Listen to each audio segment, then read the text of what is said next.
नमस्कार. सर्व मान्यवरांचं येथे आगमन झालेलं आहे आणि आपण कार्यक्रमाला लगेचच सुरुवात करणार आहोत.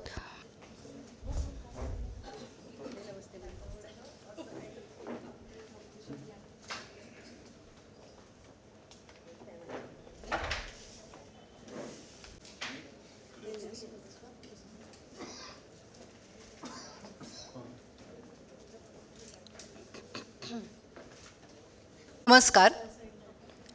जी.ए. कुलकर्णी कुटुंबीय, महाराष्ट्र साहित्य परिषद पुणे आणि अक्षरधारा बुक गॅलरी आयोजित प्रतिभावंत कथालेखक जी.ए. कुलकर्णी यांच्या जन्मशताब्दी सांगता समारंभानिमित्त आज आपण इथे जमलो आहोत. मी पल्लवी गोरे आपल्या सगळ्यांचं मनापासून स्वागत करते. खरं तर गेली वर्षभर आपण विविध कार्यक्रमांच्या निमित्तानं भेटत आलो आहोत आणि आजचा हा शेवटचा आणि 20वा कार्यक्रम येथे संपन्न होत आहे. आजच्या कार्यक्रमामध्ये रक्तमुद्रा, अ डिफरंट ड्रमर आणि कुसुमगुंजा या 3 पुस्तकांचं प्रकाशन होणार आहे आणि त्यानंतर याच पुस्तकातील काही भागांचं अभिवाचन सादर होईल. आजच्या आपल्या कार्यक्रमासाठी लेखिका व निवृत्त प्राचार्या डॉक्टर शोभा नाईक आणि ज्येष्ठ लेखिका डॉक्टर उमा कुलकर्णी आपणास प्रमुख पाहुण्या म्हणून उपलब्ध झालेल्या आहेत. कार्यक्रमाच्या सुरुवातीलाच महाराष्ट्र साहित्य परिषदेचे कार्याध्यक्ष प्राध्यापक मिलिंद जोशी यांना मी विनंती करते की त्यांनी कार्यक्रमाचे प्रास्ताविक करावे. नमस्कार. जी.ए. कुटुंबीय, महाराष्ट्र साहित्य परिषद आणि अक्षरधारा बुक गॅलरी यांच्या वतीने जी.एंच्या जन्मशताब्दी वर्षाच्या निमित्ताने वर्षभर जे विविध कार्यक्रम आयोजित करण्यात आले त्यातला सांगतेचा कार्यक्रम या ठिकाणी होतो आहे.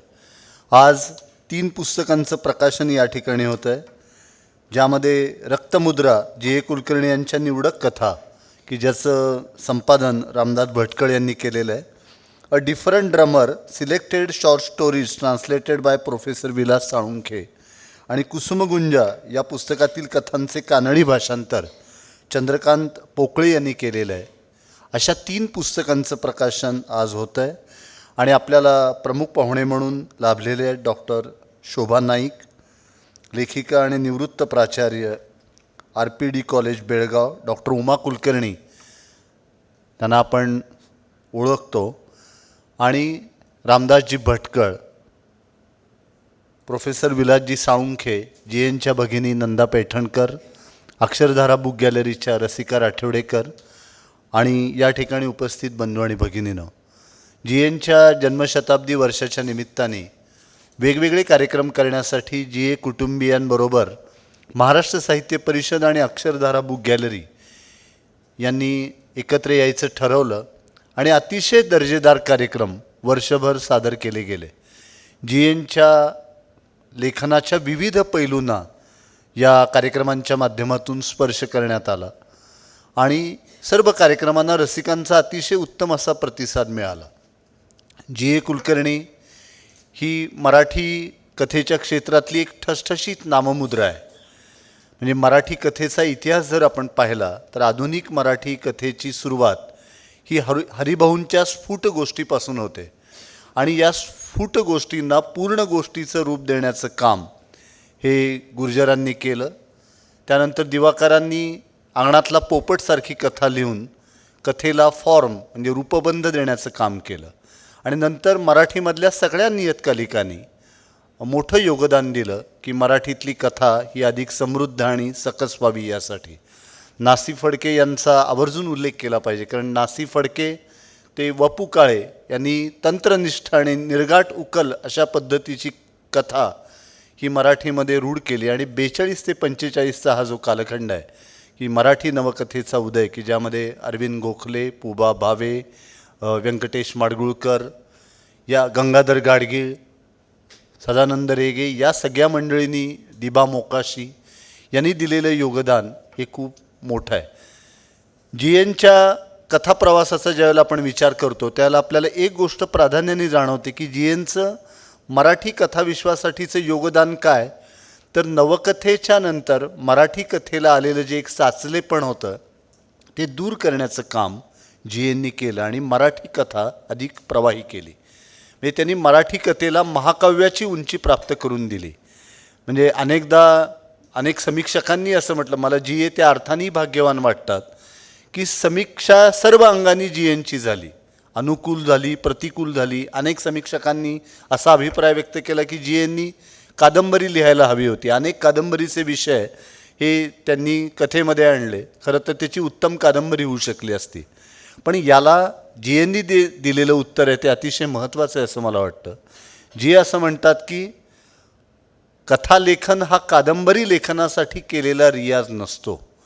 कथेची म्हणून एक स्वतंत्र अभिव्यक्ती असते आणि लघुकथेच्या लघुत्वामुळे ती लघु होत नाही. तिच्या अंतर्गत अनेक मोठी वर्तुळं, तिरप्या उभ्या रेषा असतात की ज्या एका विशाल पटाकडे घेऊन जाऊ शकतात. म्हणजे आपल्या आयुष्यामध्ये आपल्याला पडलेल्या प्रश्नांची उत्तरं आपणच निर्माण केलेल्या व्यासपीठावरती आपल्याच लेखणीतून साकारलेल्या व्यक्तिरेखांच्या आधारे शोधताना जो एक सर्जनाचा कस लागतो, म्हणजे जीवनाची व्यामिश्रता आणि व्यापकता ही किती मोठी आहे. पण त्यामध्ये आपल्या हाती आलेल्या अनुभवाच्या छोट्याशा तुकड्याचं अनेक कंगोऱ्यातून दर्शन घडवणं, यामध्ये श्रेष्ठ कथाकाराचं खरं कसब असतं आणि ते कसब जीएनच्यामध्ये होतं. आणि म्हणून जीएनची कथा ही आजही आपल्याला तितकी भावते. म्हणजे बऱ्याच वेळा लेखकांच्या बाबतीमध्ये असं घडतं की त्या लेखकाच्या काळामध्ये जो वाचक असतो त्यालाच त्या लेखकाचं लेखन भावतं, पण जीए हे त्याला अपवाद आहेत. याचं कारण असं की आजच्या तरुण पिढीलाही जीएनच्या लेखनाविषयी तितकीच आस्था, आपुलकी, प्रेम आणि उत्सुकता आहे. ही मला फार महत्त्वाची गोष्ट वाटते. श्रीम माटे असं म्हणत असत की माणूस गेल्यानंतर जितका काळ त्याची आठवण काढली जाते तितका काळ तो जिवंत असतो. जन्मशताब्दीत जन्मून 100 वर्ष झाल्यानंतर देखील जीएनच्या कथांची चर्चा केल्याशिवाय मराठी साहित्य विश्वाला पुढे जाता येत नाही. हे जीएनचं सगळ्यात थोरपण आहे असं मला वाटतं. मराठी साहित्यातील प्रतिभेच्या या उत्तुंग शिखराला मी जन्मशताब्दीच्या सांगतेच्या निमित्ताने आदराने अभिवादन करतो. आणि नंदाताईंचं मनपूर्वक अभिनंदन आपण टाळ्या वाजून अशासाठी केलं पाहिजे की एका मोठ्या लेखकाला जरी इतकी समर्थ बहीण मिळाली तर त्याची जन्मशताब्दी कशी साजरी होते याचा एक आदर्श वस्तुपाठ हा नंदाताईंनी घालून दिलेला आहे. म्हणजे जीएनच्या संदर्भामध्ये वर्षभर कार्यक्रम करत असताना आम्ही असं ठरवलेलं होतं अगोदर की महिन्याला एक कार्यक्रम करू. खरं तर 2 महिन्याला एक असं ठरलेलं होतं. पण इतके लोक येऊन भेटायला लागले, वेगवेगळ्या प्रांतातले, वेगवेगळ्या भागातले, वेगवेगळ्या वयोगटातले, वेगवेगळ्या क्षेत्रात काम करणारे, आणि त्यांनी अशी अपेक्षा व्यक्त केली की आम्हाला देखील कार्यक्रम करायची इच्छा आहे. त्यामुळं पहिला कार्यक्रम संपला की 4 दिवसांनी नंदाताईंचा फोन यायचा, मिलिंद जोशी हा कार्यक्रम ठरवलेला आहे. आमच्या परस्पर त्यांनी ठरवलेला असायचा, पण आम्हीही त्यामध्ये सहभागी झालो कारण नंदाताईंची जी कळकळ होती ती जास्त महत्त्वाची असं मला वाटतं. तर नंदाताईंनी हे जे काही परिश्रम घेतले आणि त्या जीएनच्या जन्मशताब्दी वर्षामध्ये महाराष्ट्र साहित्य परिषद आणि अक्षरधारा बुक गॅलरी यांना सहभागी करून घेतलं, त्याबद्दल मी नंदाताईंच्याविषयी कृतज्ञता व्यक्त करतो. आणि सर्व रसिक, म्हणजे काही कार्यक्रमाला तर परगावून लोक आलेले आहेत, हा अनुभव आम्ही घेतलेला आहे. इतकं जीएनच्या विषयीचं प्रेम अजूनही सर्व लोकांच्या मनामध्ये आहेत. तेव्हा जीए समजत नाहीत, ग्रेस समजत नाहीत अशी तक्रार करण्यापेक्षा आपल्या अभिरुचीचा स्तर उंचावणं हीच त्यांना खरी मानवंदना ठरणार आहे. त्यामुळं आज सगळीकडे मोठेपणाचे कोसळणारे कळस आपल्याला दिसत असताना असं एक उत्तुंग शिखर आपल्याला सतत प्रेरणा देत राहील अशी अपेक्षा व्यक्त करतो आणि आपली रजा घेतो. धन्यवाद. यानंतर मी नंदाताई पैठणकर यांना अशी विनंती करते की त्यांनी आपलं मनोगत व्यक्त करावं. नमस्कार. आज खरं म्हणजे आणि हे व्यासपीठावरील मान्यवर आणि आपण सारे जीए प्रेमी आणि प्रेक्षक ह्या सर्वांना मी अभिवादन करते आणि माझे 2च शब्द तुमच्यापुढे व्यक्त करते. आज जीएनच्या जन्मशताब्दी वर्षाची सांगता होत आहे. खरं म्हणजे हे जेव्हा मी मनात आलं की हे सांगता, तेव्हा मनाला एक खूपशी हुरहुर लागून गेली की आता वर्ष एवढं वर्ष इतकं कसं पटकन गेलं आणि आता माझं पुढे कसं असं. तर असं वाटलं मला की आता ह्याच्यानंतर काय, म्हणजे ती जी एक हुरहुर मनाला लागून गेली आहे ना, ती कशी मी थांबवू मला अजून कळत नाही आहे. दुसरं असं की 9 तारीख हे खरं तर मी जुलै 9 तारीख ठरवली होती शेवटचा दिवस म्हणून, आणि त्यावेळेला एक 2 छान कार्यक्रम पण कधीपासून ठरवले आणि नेमके तेच 2 कार्यक्रम आता होऊ शकत नाही आहेत. त्यामुळे मला नाईलाजानं का होईना, अर्थात मनापासून ते व्हावे कार्यक्रम आहे ही इच्छा आहे, म्हणूनच ते मी डिसेंबरमध्ये शिफ्ट केले. आणि त्याचवेळी काय होणार आहे की हे सगळं झाल्याखेरीज आपण स्मरणिका पण काढू शकत नव्हतो. नाहीतर मी आत्ता खरं तर तो पण एक विचार होता की स्मरणिका काढायची, पण सगळे कार्यक्रम न झाल्यामुळे आता डिसेंबरमध्ये मला ती स्मरणिका काढावी लागेल. आणि त्याचवेळी माझ्या मनात एक असं होतं की आपल्याला कितीतरी लोकांनी मदत केली, किती सहकार्य केलं, किती उत्साह दाखवला, किती प्रेम दिलं, ह्या सगळ्यांच्याबद्दलसुद्धा आपण एक कृतज्ञता व्यक्त करणारं एक छोटीशी का होईना पुस्तके काढावं म्हणून. पण तेही नेमकं आता ते त्याच्या म्हणजे डिसेंबरमध्येच होईल असं मला सांगावं लागतं आहे. त्यामुळे ही खऱ्या अर्थाने सांगता पण वाटत नाही आहे आणि पुढे कार्यक्रम असल्यामुळे आज सांगता. तर कालचा पण कार्यक्रम सोनाली कुलकर्णीचा झाला होता, त्यालाही पण मी सांगताच असं म्हटलं होतं आणि आजही मी तसंच म्हणते. आजच्या कार्यक्रमामध्ये एक वैशिष्ट्य खूप आहे की मला नाही वाटत आहे की असा कार्यक्रम ह्याच्यापुढे कधी झाला असेल. 3 पुस्तकांचं एकदमच प्रकाशन असं तुम्ही ऐकलं असेल कदाचित, पण माझ्या तरी कधी पाहण्यात किंवा ऐकण्यात नाही आहे. आणि त्यातसुद्धा अशी व्हरायटी आहे की एक निवडक कथा मराठीमधल्या भटकळाने ते संपादन केलेलं पुस्तक आहे रक्तमुद्रा म्हणून, त्याचं प्रकाशन. त्याच्यानंतर इंग्रजी कथांचं भाषांतर, म्हणजे इंग्रजीमध्ये ज्या कथा झाल्या भाषांतरित, त्याचं एक पुस्तक, ते ड्रमर म्हणून एक डिफरंट ड्रमर, त्याचं पण प्रोफेसर साळुंखेनी केलेलं आहे. आणि तिसरं पुस्तक जे आहे ते आहे कानडी, म्हणजे मूळ कानडीमध्ये भाषांतर झालं आहे ते GNच्या कुसुमकुंजा या पुस्तकाचं कानडी भाषांतर आहे. तर अशा 3 पुस्तकांचं. आणि आज त्याचे आपले भटकळ आलेले आहेत, इवन आपले साळुंखेसुद्धा आलेले आहेत. पण ते चंद्रकांत पोकळे की ज्यांनी हे भाषांतर केलं ते मात्र येऊ शकले नाही आहेत, ते आज इथं हजर नाही. तर माझी खूप इच्छा होती की 3 लेखक इथे असावे, त्यांचा आपण सत्कार करावा, पण नेमकं ते नाही आहेत. तर म्हणजे असं थोडासा तोही एक अर्धवट असं मला जरासं वाटतं आहे. आणि हे सगळं करत असताना आत्तापर्यंतचे मी जेवढे म्हणून कार्यक्रम झाले त्याच्यामध्ये मला साहित्य परिषद, अक्षरधारा बुक गॅलरी ह्यांचं इतकं सहाय्य आणि इतकं आयोजनामध्ये इतकी मदत झाली. काहीतरी प्रॉब्लेम वाटला किंवा काय अडचण वाटली की मिलिंद जोशींना फोन करायचा. पुष्कळ वेळा ते फोनवर अवेलेबल नसायचे, कारण त्यांचंच इतकं व्याप आहे सगळा मोठा की त्यातनं, पण तरीसुद्धा त्यांना गाठायचं आणि विचारायची काय करूया असं असं आहे वगैरे. पण म्हणजे ती जे एक ते सहाय्य लागतं, जी मदत लागते, त्या दोघांच्याकडनं मला खूपशी झाली आहे. तसंच म्हणजे आता हे बॅनर्स करावे लागतात, इन्व्हिटेशन्स करावे लागतात. तर त्याच्यासाठी जयदीप कडू हा एक अतिशय उत्साही आणि अतिशय आनंदी माणूस.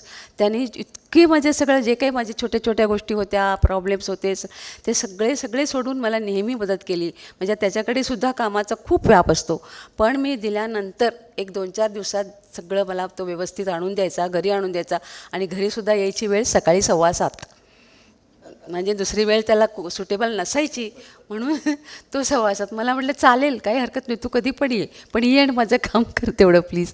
पण त्याचंही खूप सहाय्य झालं. तर ह्या तिघांच्या सगळ्यांच्या सहकार्याने हे माझ्या मनालाही खूप एक समाधान म्हणतो आपण तसं आज वाटतं आहे. आणि ही सांगता अशी होती आहे त्याच्याबद्दलही हुरहुर असूनसुद्धा एक प्रकारचा आनंदसुद्धा आहे.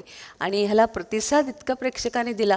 कालचा कार्यक्रमसुद्धा सोनालीने इतका सुंदर केला होता कालचा की तिने ते जे काही वाचत होती त्यांनी इतके भारावून गेलेले सगळे प्रेक्षक आणि इतका गराडा पडला होता तिच्या बाजूला की अगं आम्हाला खूप हा कार्यक्रम ऐकला. आणि हे माझ्या अजून एक गोष्ट मला मुद्दाम नमूद करायची आहे की ज्या वेळी मी हे कार्यक्रम केले आणि जसे जसे त्याची म्हणजे नंबर वाढत गेला तसतसे लोक मला येऊन भेटायला लागले. हैदराबादचे आले, नंतर अंबेजोगाईचे आले, बेळगावचे आले. अहो मग आम्ही पण करणार ना कार्यक्रम. आणि सगळ्यांचे इथे कार्यक्रम पण झाले.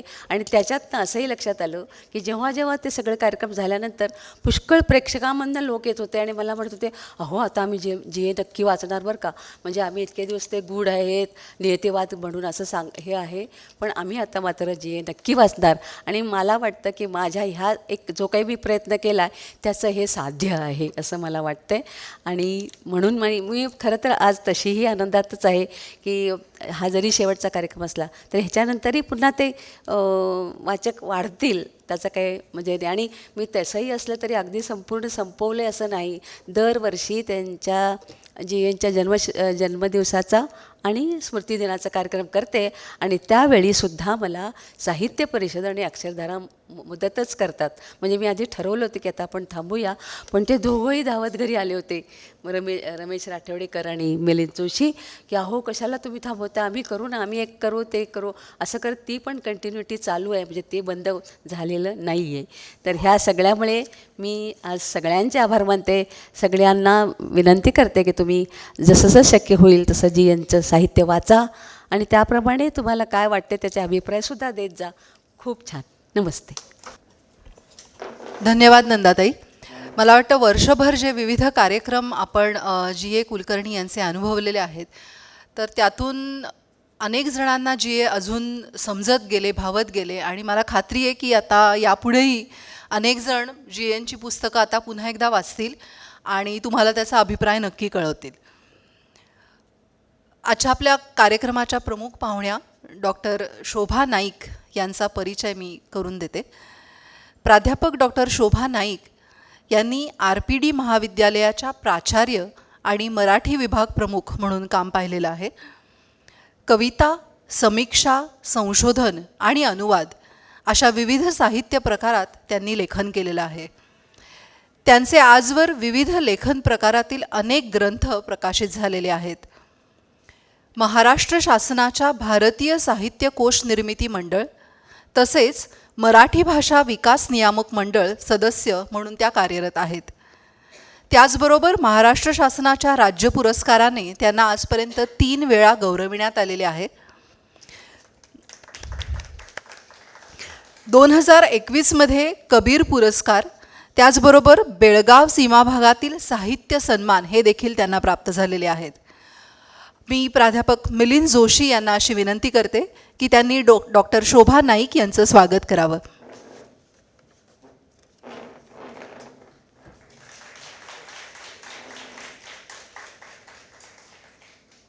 धन्यवाद. ज्येष्ठ लेखिका डॉक्टर उमा कुलकर्णी यांनी आर्ट अँड पेंटिंगमधून MA केलेलं आहे. द्रविड देवालये या विषयात त्यांनी PhD केलेली आहे. स्वतंत्र लेखन, अनुवाद, माध्यम लेखन अशा विविध विषयात त्यांनी काम केलेलं आहे. त्यांच्या संवादू अनुवादू या आत्मकथनास 5 पुरस्कार प्राप्त झालेले आहेत. कन्नड ते मराठी अशा एकूण 56 पुस्तकांचे अनुवाद त्यांनी आजपर्यंत केलेले आहेत. खरोखरच ही कौतुकाची गोष्ट आहे. यामध्ये कथा, कादंबरी, नाटके, बालनाट्ये, आत्मचरित्र, कविता, वैचारिक लेखन या सर्वांचा समावेश आहे. त्यांच्या 50पेक्षा जास्त कवितांचे अनुवाद विविध नियतकालिकांमधून प्रसिद्ध झालेले आहेत. आणि आजपर्यंत त्यांना एकूण 31 पुरस्कारांनी गौरविण्यात आलेले आहे. सर्व 31 पुरस्कार मी इथे वाचू शकत नाही, पण त्यापैकी काही महत्त्वाचे पुरस्कार: केंद्र साहित्य अकादमी अनुवाद पुरस्कार, महाराष्ट्र गौरव पुरस्कार, महाराष्ट्र राज्य सरकारचा लक्ष्मण शास्त्री पुरस्कार, दुर्गा भागवत पुरस्कार, ABP माझा कृतज्ञता सन्मान पुरस्कार आणि माध्यम लेखनासाठी मटा सन्मान. मी नंदाताई पैठणकर यांना अशी विनंती करते की त्यांनी डॉक्टर उमा कुलकर्णी यांचं स्वागत करावं.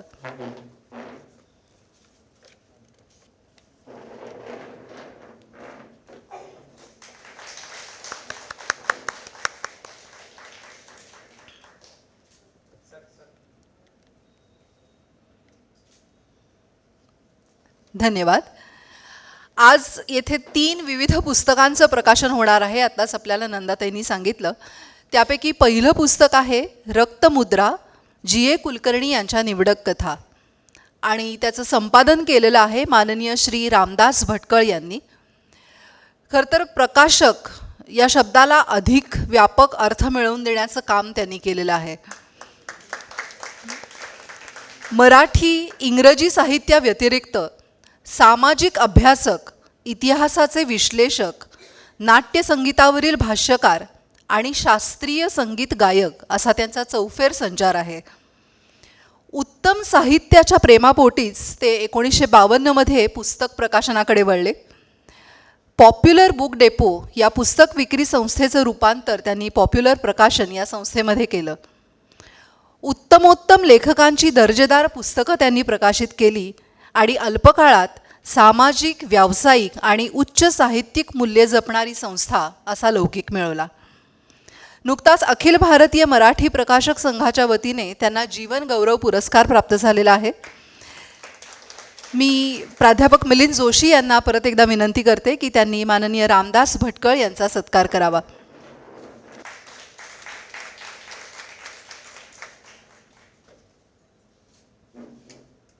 धन्यवाद. अ डिफरंट ड्रमर या पुस्तकात जी.ए. कुलकर्णी यांच्या लघुकथांचा अनुवाद आज आपणास इथे ऐकायला नंतर मिळणार आहे, आणि तो अनुवाद केलेला आहे प्रोफेसर डॉक्टर विलास साळुंखे यांनी. गेली अनेक वर्ष अनुवादाच्या क्षेत्रात कार्यरत असलेले डॉक्टर विलास साळुंखे गेली 50 वर्ष इंग्रजी भाषेच्या अध्ययन व अध्यापन क्षेत्रात कार्यरत आहेत. त्यांनी एम.फिल व पी.एच.डीच्या अनेक विद्यार्थ्यांना मार्गदर्शन केलेलं आहे. वाङ्मयीन अनुवादाच्या क्षेत्रातील त्यांचं योगदान इंग्रजी व मराठी भाषांना खरोखरच समृद्ध करणारं आहे. मी नंदाताई पैठणकर यांना अशी विनंती करते की त्यांनी डॉक्टर विलास साळुंखे यांचा सत्कार करावा.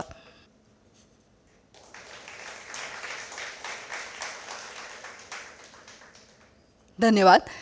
आजचं तिसरं प्रकाशित होणारं पुस्तक आहे कुसुम गुंजा, आणि या पुस्तकातील कथांचे कानडी भाषांतर केलं आहे श्री चंद्रकांत पोकळे यांनी, परंतु काही कारणामुळे आज ते येथे उपस्थित राहू शकले नाहीत. यानंतर या पुस्तकातील काही कथांचं अभिवाचन जेव्हा येथे होणार आहे त्या कलाकारांचा आपण सत्कार करूया. मी अक्षरधाराच्या रसिकाताई राठेवडेकर यांना विनंती करते की त्यांनी या सर्व कलाकारांचा सत्कार करावा. सर्वप्रथम श्री नरेश गुंड. श्री नरेश गुंड हे अभिनेता, लेखक आणि व्हॉइस ओव्हर आर्टिस्ट म्हणून कार्यरत आहेत. यानंतर श्री वेदांत रानडे. श्री रानडे गेली 12 वर्ष अभिनय, दिग्दर्शन आणि प्रोडक्शन मॅनेजमेंट या क्षेत्रात कार्यरत आहेत. त्यांनी विविध चित्रपट आणि मराठी मालिकांमधूनही भूमिका केलेल्या आहेत. महाराष्ट्र कल्चरल सेंटर पुणेतर्फे लहान मुलांसाठी तसेच मोठ्यांसाठी ते नाट्य कार्यशाळा घेत असतात. यानंतर पूजा पाटील. पूजा पाटील या खरं तर मराठी भाषेच्या प्रेमापोटी आज इथे आहेत. त्या मूळच्या बेळगावच्या आहेत आणि कन्नडा संघाच्या जनसंपर्क अधिकारी म्हणून त्या कार्यरत आहेत. धन्यवाद रसिकाताई. यानंतर मी व्यासपीठावरील मान्यवरांना अशी विनंती करते की त्यांनी या 3 पुस्तकांचं प्रकाशन करावं.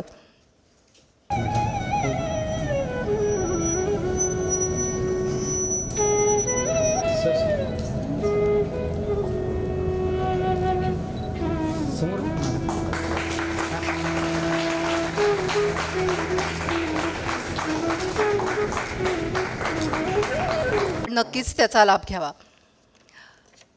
यानंतर मी माननीय रामदास भटकळ यांना अशी विनंती करते की त्यांनी आपलं मनोगत व्यक्त करावं. मित्रहो, वास्तविक या मालिकेच्या सुरुवातीच्या कार्यक्रमाला मी अध्यक्ष होतो आणि तेव्हा आपल्याशी बोललो होतो आणि त्यावेळेला काही माझे वैयक्तिक अनुभव मी सांगितले होते. आपण सगळे त्यावेळेला असाल असं नाही, परंतु तरी मी ते परत सांगत नाही. त्यासंबंधी मी लिहिलेलंही आहे आणि कदाचित उद्याच्या महाराष्ट्र टाइम्सच्या अंकातसुद्धा माझा एक लेख येणार आहे. जी एमबद्दल बोलावं तेवढं थोडंच आहे. आत्ता मला पहिल्यांदा उल्लेख करायचा आहे तो नंदाताईंचा. जैनचं मोठेपण आपण सगळे मानतो आणि तरीसुद्धा पुण्याने जे काही केलेलं आहे ते मुंबई करू शकलेलं नाही, याचं मला फार खंत आहे. महाराष्ट्र साहित्य परिषदेनं नंदांना सहकार्य दिलं आणि त्यामुळं अनेक कार्यक्रम झाले. म्हणजे इतके झाले की मला वाटतं बालपणानंतर मी पहिल्यांदा तोंडामध्ये बूट घातलं. कारण एक कार्यक्रम करणं हे सुद्धा इतकं कठीण आहे की त्यांनी 17-18 कार्यक्रम करावेत, याचं मला प्रचंड कौतुक आहे. मला कल्पना आहे की किती यासाठी कष्ट करावे लागतात. आणि खरं सांगायचं तर हे समारंभ संपलेले नाहीत. म्हणजे त्यांनी जरी आणखीन त्रास घेऊ नये, परंतु समारंभ होतील. उदाहरणार्थ 14 तारखेला ठाण्याला, मुंबईत म्हणजे आता ठाणे मुंबईसारखंच आहे, तर ठाणे ग्रंथसंग्रहालयामध्ये पॉप्युलर प्रकाशनने एक आयोजन केलेलं आहे. आणि काल ज्याप्रमाणे सोनाली कुलकर्णी यांनी प्रिय बाबूअण्णाचा भाग वाचला आणि चैत्र हा सिनेमा दाखवण्यात आला, त्याप्रमाणे कार्यक्रम होणार आहे. तर अर्थात आपले मुंबईत कोणी असतील तर त्यांना मुद्दाम सांगावं की त्यांनी परत यावं. दुसरं म्हणजे जसं अनेकांनी नंदाताईंना सांगितलं की आम्हालाही काहीतरी करायचं आहे, तसं मी पण सांगत होतो की मलाही घेऊन गायचं आहे, तर कधीतरी आम्ही ते पण करू आणि त्यांना त्रास न देता कसं करायचं आहे मी पाहतो. परंतु तुम्हाला त्रास देईन म्हणजे जे त्या दिवशी ऐकायला येतील त्यांना. तर या 2 गोष्टी होणार आहेत. तिसरे प्रकाशक म्हणून काही गोष्टी ज्या माझ्या मनात आहेत त्याही सांगतो. आणि त्याच्या आधी या रक्तमुद्रा पुस्तकाबद्दल थोडंसं बोलतो. नंदाताईंची इच्छा होती की जैनचं समग्र तरी करावं किंवा त्यांच्या निवडक कथांचं तरी पुस्तक तयार व्हावं. आणि मला असं वाटायचं की त्यांच्या सगळ्या उत्तम कथा या 8 संग्रह जे आम्ही प्रसिद्ध केले आहेत म्हणजे पॉप्युलर प्रकाशनने, त्याच्यामध्ये उपलब्ध आहेत, पुस्तकंही उपलब्ध आहेत. आणि त्या सगळ्या कथा इतक्या श्रेष्ठ दर्जाच्या आहेत की त्यातनं निवड तरी कशी करायची. त्यामुळं मला ते फारसं पटलेलं नव्हतं. परंतु मग मला एक आठवण झाली की फार पूर्वी जे स्वतः एकदा म्हणाले की माझ्या पुस्तकांचं पुनर्मुद्रण करायचं नाही. तर म्हटलं का? तर ते म्हणाले की त्यातल्या काही कथा आता मी डिसोन करतो किंवा आता मला माझ्या नाही तसं वाटतं. तर आमच्या दृष्टीनं हा फार चमत्कारिक प्रसंग होता. कारण तोपर्यंत विद्यापीठात त्यांच्या पुस्तकावर अभ्यास करत होतं आणि ती मिळत नसली की आम्हाला दोष देत होती. तर मी माझा मोठा भाऊ सदानंद, तो साधारण जैनच्या वयाचा होता, त्याला म्हटलं एकदा भेटू नये. तर जे त्यांना म्हणाले की ते असं मला त्यातले काही कथा माझ्या नाहीच वाटतं. तर मी गप्प राहिलो. मग नंतर मी स्वतः गेलो आणि त्यांना म्हटलं की तुम्ही म्हणालात ना की काही कथा तुम्हाला तुमच्या वाटत नाहीत, मग मला सांगा की तुम्हाला कोणत्या तुमच्या वाटतात. तर ते म्हणाले की मी कसं सांगणार. तर मी त्यांना शब्दात पकडलं नाही की आम्ही तेच सांगतो की तुम्हाला सांगता येणार आणि आमच्या दृष्टीनं सगळ्या महत्त्वाच्या आहेत. परंतु म्हटलं मग कोण करणार. तर त्यांनी 2 नावं सुचवली, एक माझं वाचवल आणि दुसरे मदर हातकणंगलेकर. तर मग हातकणंगलेकरांकडे गेलो आणि त्याने मग ते डोहकालिमा हे पुस्तक तयार केलं. तर त्या दृष्टीनं मग माझ्या लक्षात आलं की त्या 4 संग्रहाखेरीज पुढचे जे 4 संग्रह आहेत त्यातनं निवडक कथांचं आपण पुस्तक करू शकू. आणि त्यातून परत रमलखोणा या पुस्तकातल्या 2 कथा इतक्या श्रेष्ठ आहेत आणि इतक्या दीर्घ आहेत की आम्ही म्हटलं की त्या स्वतंत्रपणे उपलब्ध आहेत. त्यामुळे आपण राहिलेल्या 3 पुस्तकातनं निवड करू आणि त्यातून या रक्तमुद्रा पुस्तकाचा जन्म झाला. तर त्याला नाव काय द्यायचं हा एक प्रश्न होता. आणि आत्तापर्यंत जीएनने स्वतः ही नावं ठरवलेली होती आणि त्या सगळ्यांना कुठेतरी बालकवींचा आधार होता. तर मी अनेकांना विनंती केली की तुम्हाला बालकवीमध्ये काही सापडतं का वगैरे, आणि त्याप्रमाणे काही मित्रांनी प्रयत्नही केला. आणि तेवढ्यामध्ये म्हणजे आश्चर्य वाटेल आणि गंमत वाटेल, मी नंदाताईंकडे गेलो होतो तेव्हा त्याने एका कॉफीचा मग मला दिला, त्याच्या कॉफी देऊन. आणि त्याच्यावर एक त्यांचं वाक्य होतं जे आम्ही आता रक्तमुद्रावर छापलेलं आहे. आणि ते मला इतकं आवडलं की म्हटलं आपण रक्तमुद्रा हेच नाव देऊया. म्हणजे ते जैनचा शब्द आहे आणि ते एकूण त्यांच्या लेखनाला उचित असं आहे. फक्त त्यांनी रक्तचंदन असं एक पूर्वी पुस्तक केलं होतं एवढी एक आठवण होती, पण तरीसुद्धा मला ते योग्य वाटलं. त्याचप्रमाणे काजळमाया पुस्तकाला त्यांनी जे एक अवतरण दिलं होतं त्याच्यामध्ये त्यांनी डिस्टंट ड्रमरचा उल्लेख केला होता आणि तीही एक फार उत्तम अशी कल्पना होती. तर ते इंग्रजी पुस्तकाला त्यामुळे प्राध्यापक साळुंके यांनी ते नाव निवडलं आणि त्याप्रमाणे 2 पुस्तकं प्रसिद्ध झाली. आता जी एनच्या लेखनाबद्दल आतापर्यंत अनेकाने लिहिलेलं आहे. म्हणजे मी ही प्रस्तावना लिहिण्यासाठी जेव्हा वाचू लागलो तर माझ्या लक्षात आलं की जी एनची ओळख नसताना, कारण बहुतेक समीक्षक वगैरे ओळखीनं लिहितात अशी एक समजूत आहे, परंतु जी एनना पाहिलेलंसुद्धा नसताना किंवा भेट न झालेली असताना फक्त हातकणंगलेकर त्यांचे मित्र होते, पण बाकी कोणाला ते माहीतच नव्हते. आणि तरीसुद्धा जवळजवळ 40 ते 50 मोठ्या लेखक समीक्षकांनी त्यांच्यावर विस्तृत लिहिलेलं होतं, अनेक वेळा लिहिलेलं होतं. दबी कुलकर्णी यांनी 5-10 लाख तरी वेळा त्यांच्याबद्दल लिहिलेलं आहे आणि त्याच्यात त्यांच्यावर स्तुती पण केली होती आणि आरोपही केलेले होते. आणि त्या सगळ्याची मी यादी केली तर इतकी म्हणजे मी भ्रमिष्ट झालो की हे सगळं कसं एका माणसामध्ये शक्य आहे. आता उदाहरणार्थ त्यांच्या प्रतिमांचा उल्लेख झाला, पण त्या फार आहेत असाही उल्लेख झाला. किंवा ते दुःखाबद्दल बोलतात तर मग तसंच आहे परत परत का वाचावं असं वाटतं, हा एक प्रश्न होता. असं वेगवेगळा विचार करता करता माझ्या लक्षात आलं की त्यांचं खरं जे कर्तृत्व आहे ते फार वेगळं आहे. आणि म्हणून मी त्या प्रस्तावनेला तत्त्वज्ञ कथाकार असं नाव दिलं. कारण CM जोड नावाचे एक तत्त्वज्ञ होते, त्यांचं एक व्हॉट इज फिलॉसॉफी नावाचं पुस्तक आहे. तर त्याच्यामध्ये एक वाक्य जे माझ्या डोक्यात रुजून बसलेलं आहे की the function of philosophy is to raise questions not to answer them. आणि माझ्या लक्षात आलं की जी एननी हेच काम केलेलं आहे. त्यांच्या कथातून अनेक प्रश्नांचा त्यांनी मागोवा घेतलेला आहे.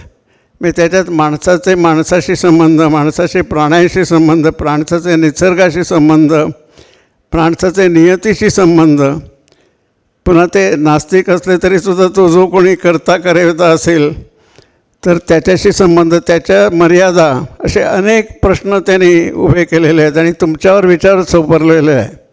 मी त्यांचं वाचल्यावर आपण थकतो, याचं कारण आपल्याला विचार करावा लागतो. म्हणजे वाचून विरंगुळा म्हणून ते बाजूला ठेवता येत नाही.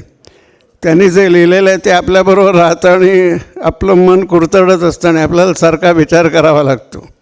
आणि या दृष्टीनं त्यांची पुस्तकं वाचायला स्टॅमिना लागतो, शारीरिक श्रम करावे लागतात आणि खूप विचार करावा लागतो. आणि एकदाच नव्हे अनेक वेळा ते वाचावं लागतं. मी आत्तापर्यंत कमीत कमी 5-6 वेळा त्यांच्या पुस्तकांचं वाचन केलेलं आहे वेगवेगळ्या वेळी, आणि तरीसुद्धा मला अजून बऱ्याच गोष्टी कळलेल्या नाहीत. आणखीन एक छोटासा मुद्दा, तो फक्त जी एनना नाही सगळ्यांनाच लागू असतो की प्रत्येक लेखक लिहितो तो आपलं काहीतरी संचित घेऊन लिहित असतो. वाचकाचं संचित वेगळं असतं. त्यामुळे त्या दोघांमध्ये दुवा जुळणं हे एक महत्त्वाची गोष्ट असते. आणि आपली जर ती म्हणजे आता जोशी सरांनी वारंवार उल्लेख केलेला आहे की आपण आपला स्तर उंचावला पाहिजे. म्हणजे त्यांना जे सगळ्या गोष्टींचं भान होतं म्हणजे जी एनच्या विशेषता बाबतीत, ते असल्याशिवाय आपल्याला त्यांचं पूर्ण लेखन लक्षात येणं कधी शक्यच नाही आणि ते सगळं वाचणंही आपल्याला कठीण आहे. मला एक आठवतं, जी एनना अशी लायब्ररी आवडायची की जिथं सगळी पुस्तकं ठेवलेली आहेत आणि ते जाऊन कुठलंही त्यातनं वाचू शकतील, कोणताही विषय, अमुकच पाहिजे असं नाही.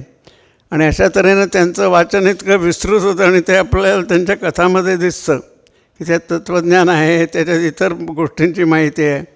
आणि त्यांनी केवळ तात्कालिक असं काही लिहिलंच नाही, जे लिहिलं ते सगळं चिरकालपर्यंत आपल्याला वाचावं असं वाटेल असंच होतं. तर त्यांच्या मोठेपणाबद्दल मी फार बोलत नाही. याच्यानंतर प्रोफेसर साळुंके बोलणार आहेत आणि त्यांनी भाषांतर करताना त्यांच्याशी अधिक झटापट केलेली आहे. आणि आत्ताच आम्ही दोघांनी एका यूट्यूबसाठी मराठी आणि इंग्रजी पुस्तकांबद्दलचं रेकॉर्डिंग केलेलं आहे. आणि त्यावेळेला त्यांनी काही गोष्टी ज्या सांगितल्या त्या अतिशय महत्त्वाच्या आहेत आणि मला खात्री आहे की त्याचा थोडा उल्लेख तरी आज होईल. जी एमबद्दल अखंडपणे बोलता येईल आणि आपण बोलत राहू. आणि या दृष्टीनं हे गेलं वर्षभर नंदाताईंनी जे प्रयत्न केले आणि त्याच्यासाठी चित्रपट, नाटक, अनेक क्षेत्रातल्या मंडळींनी येऊन योगदान दिलं आणि आपल्याला हे ऐकायला मिळालं. म्हणजे माझ्या मनात फक्त एकच रुखरुख लागली की मी पुणेकर असायला पाहिजे होतो. म्हणजे मुंबईतल्या लोकांनी तर काही केलं नाही, मी सुद्धा काही करू शकलो नाही. आणि मी हजरसुद्धा, तरीसुद्धा मी हा 4था कार्यक्रम त्यांनी आयोजित केलेला, पण राहिलेले 14 माझे गेले ते गेलेच. तर ते मी पुणेकरांना बरं वाटेल असं वाटतं मला. आणि मला खरोखर पुणेकर व्हायला आवडलं असतं निदान या एका कारणासाठी. तर मी पुन्हा सगळ्यांचे आभार मानतो आणि माझं हे भाषण पूर्ण करतो. धन्यवाद. यानंतर डॉक्टर विलास साळुंखे यांना मी अशी विनंती करते की त्यांनी आपलं मनोगत व्यक्त करावं. व्यासपीठावरील मान्यवर आणि मित्रहो,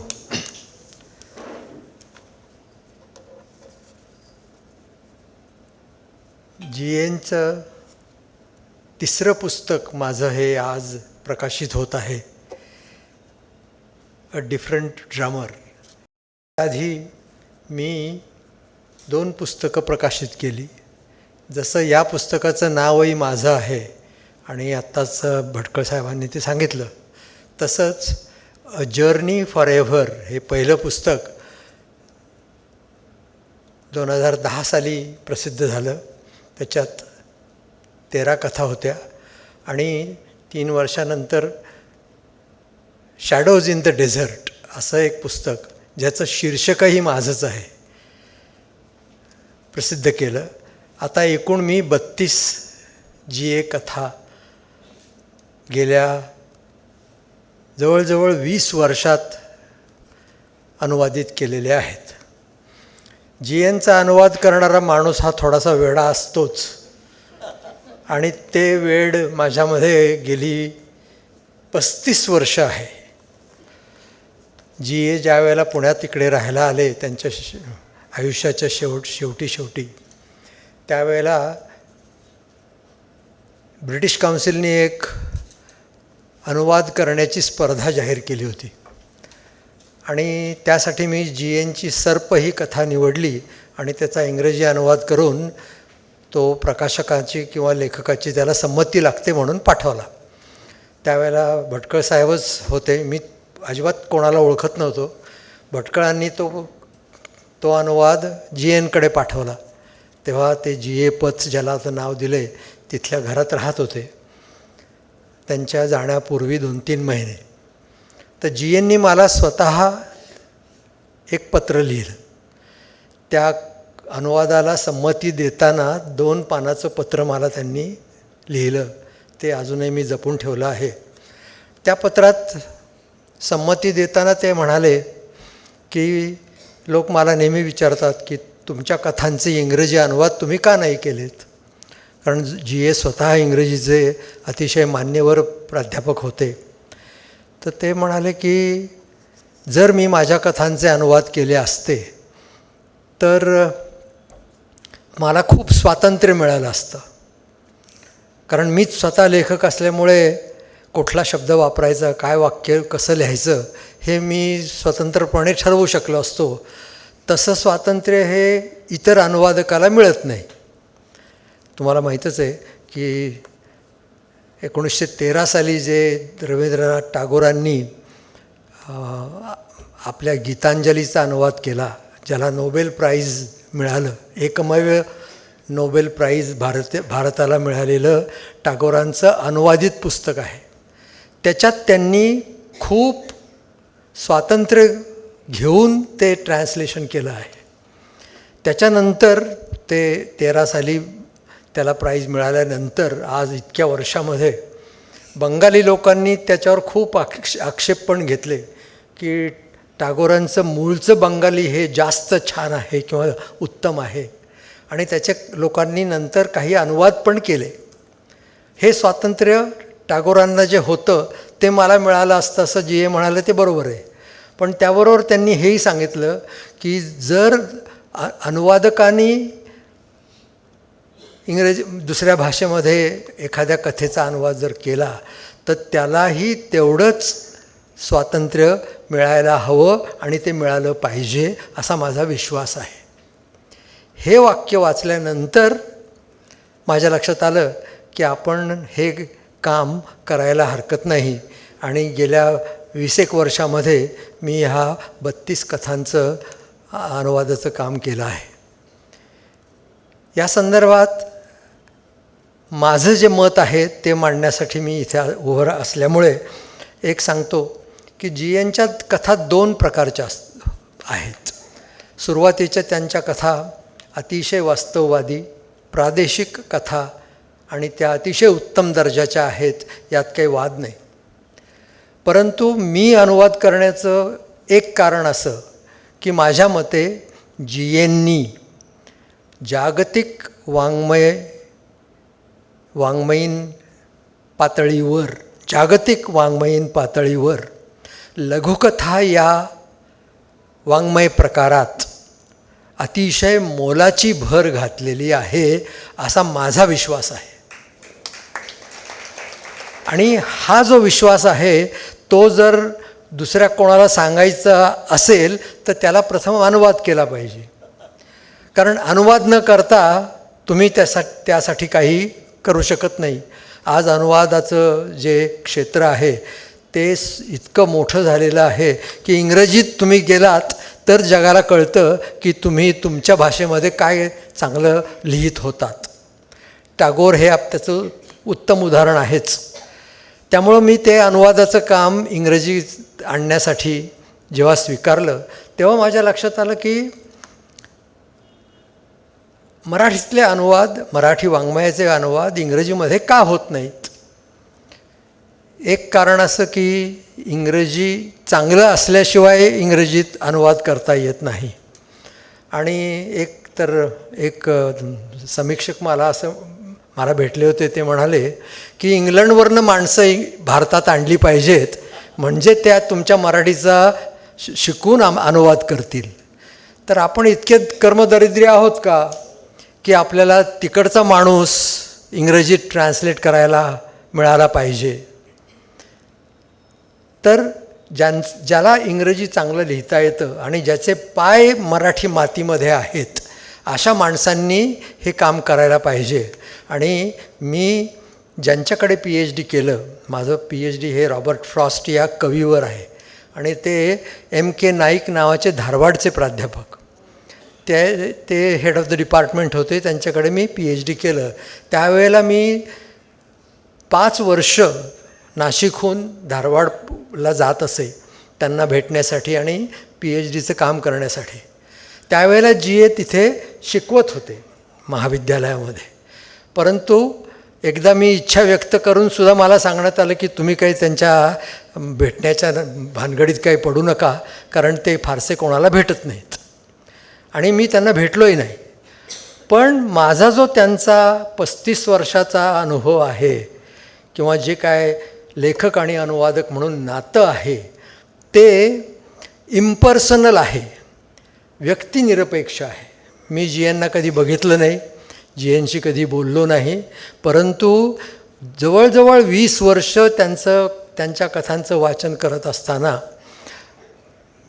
I allowed GA to seep into me, into my consciousness. कारण तसं झाल्याशिवाय तुम्हाला अनुवाद करता येत नाही. कोणत्याही यांत्रिक पद्धतीने अनुवाद GA सारख्या माणसाचं तर होऊच शकत नाही. आणि मी इतका त्या GNच्या कथांच्या विश्वात अडकलो की माझ्या काही विद्यार्थ्यांनी पण मला म्हणलं की तुम्ही सर हे जे काय करता आहात तुम्हाला नैराश्य येत नाही का हो. कारण GA हे एवढं दुःखाबद्दल लिहितात आणि त्याचा परिणाम तुमच्यावर व्हायला होणारच, तर हे असं करण्यात काय अर्थ आहे. मला असं वाटतं की GNमुळं कुठलंही नैराश्य मला कधीही आलं नाही.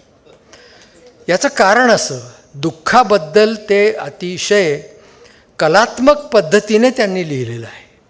आणि कलात्मकता ही नेहमीच सत्य सांगताना, रक्तमुद्रा हे जे शीर्षक भटकळ साहेबांनी वापरलं आहे त्यांच्या पुस्तकाला, ते GNच्या कथातलंच कोटेशन आहे. विदूषक या कथेतलं ते कोटेशन आहे. आणि त्यात GA जे म्हणतात की माझ्या पाऊलखुणांवर पडलेला चंद्राचा प्रकाश आणि त्यात मला जे दिसलं ते सत्य मी माझ्या कथांमध्ये मांडण्याचा प्रयत्न केला आहे. दुःखसुद्धा एस्थेटिकली आर्टिस्टिकली अतिशय कंट्रोल पद्धतीने मांडता येतं. आणि माणसाच्या आयुष्यात जर दुःख नसेल तर माणसाच्या आयुष्याला अर्थच नाही आहे. कालच्या कार्यक्रमामध्ये जो चित्रपट दाखवण्यात आला त्याच्या दिग्दर्शकाने असं सांगितलं की दुःख हेच माणसाच्या जीवनाचा खरा बेस आहे. आणि ते कळलेला माणूस अतिशय उत्तमपणे आणि जीएनचं सगळ्यात मोठं वैशिष्ट्य म्हणजे ते अचूक शब्दात लिहितात. आपण इतके लेखक बघतो पण त्यांची वाक्य रिराईट करणं शक्य असतं, त्यांच्या प्रतिमा बदलणं शक्य असतं. जीएनच्या बाबतीत हे कधीही शक्य होत नाही. म्हणून हा फार मोठा लेखक आहे. आणि त्यांनी ज्या कथा लिहिल्या त्या कथांचं जागतिक पातळीवर कॉन्ट्रीब्युशन जे मी म्हणतो ते कोणत्या अर्थाने, तर जीएननी मॅजिक रिॲलिझम नावाचा जो एक वाङ्मय प्रकार आहे, पद्धती आहे, तिचा वापर केला. मला आत्ता बराच उल्लेख झाला की मराठी समीक्षकांनी जीएनबद्दल खूप लिहिलं आहे. अर्थात लिहिलं आहे, यात काही वाद नाही.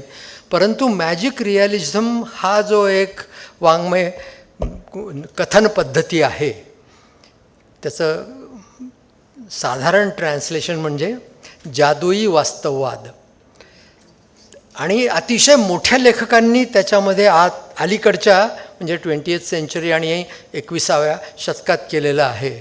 जीएननी त्याचा वापर करताना आपल्या आधीच्या वास्तववादी कथा आणि नंतरच्या, ज्याला मराठीतले समीक्षक दृष्टांत कथा असं नाव देतात, त्या दोन्ही कथा प्रकारांचं मिश्रण करून जादुई वास्तववाद मराठीत आणला, ज्याचं योगदान त्यांनी जागतिक पातळीवर केलेलं आहे असा माझा जो विश्वास आहे.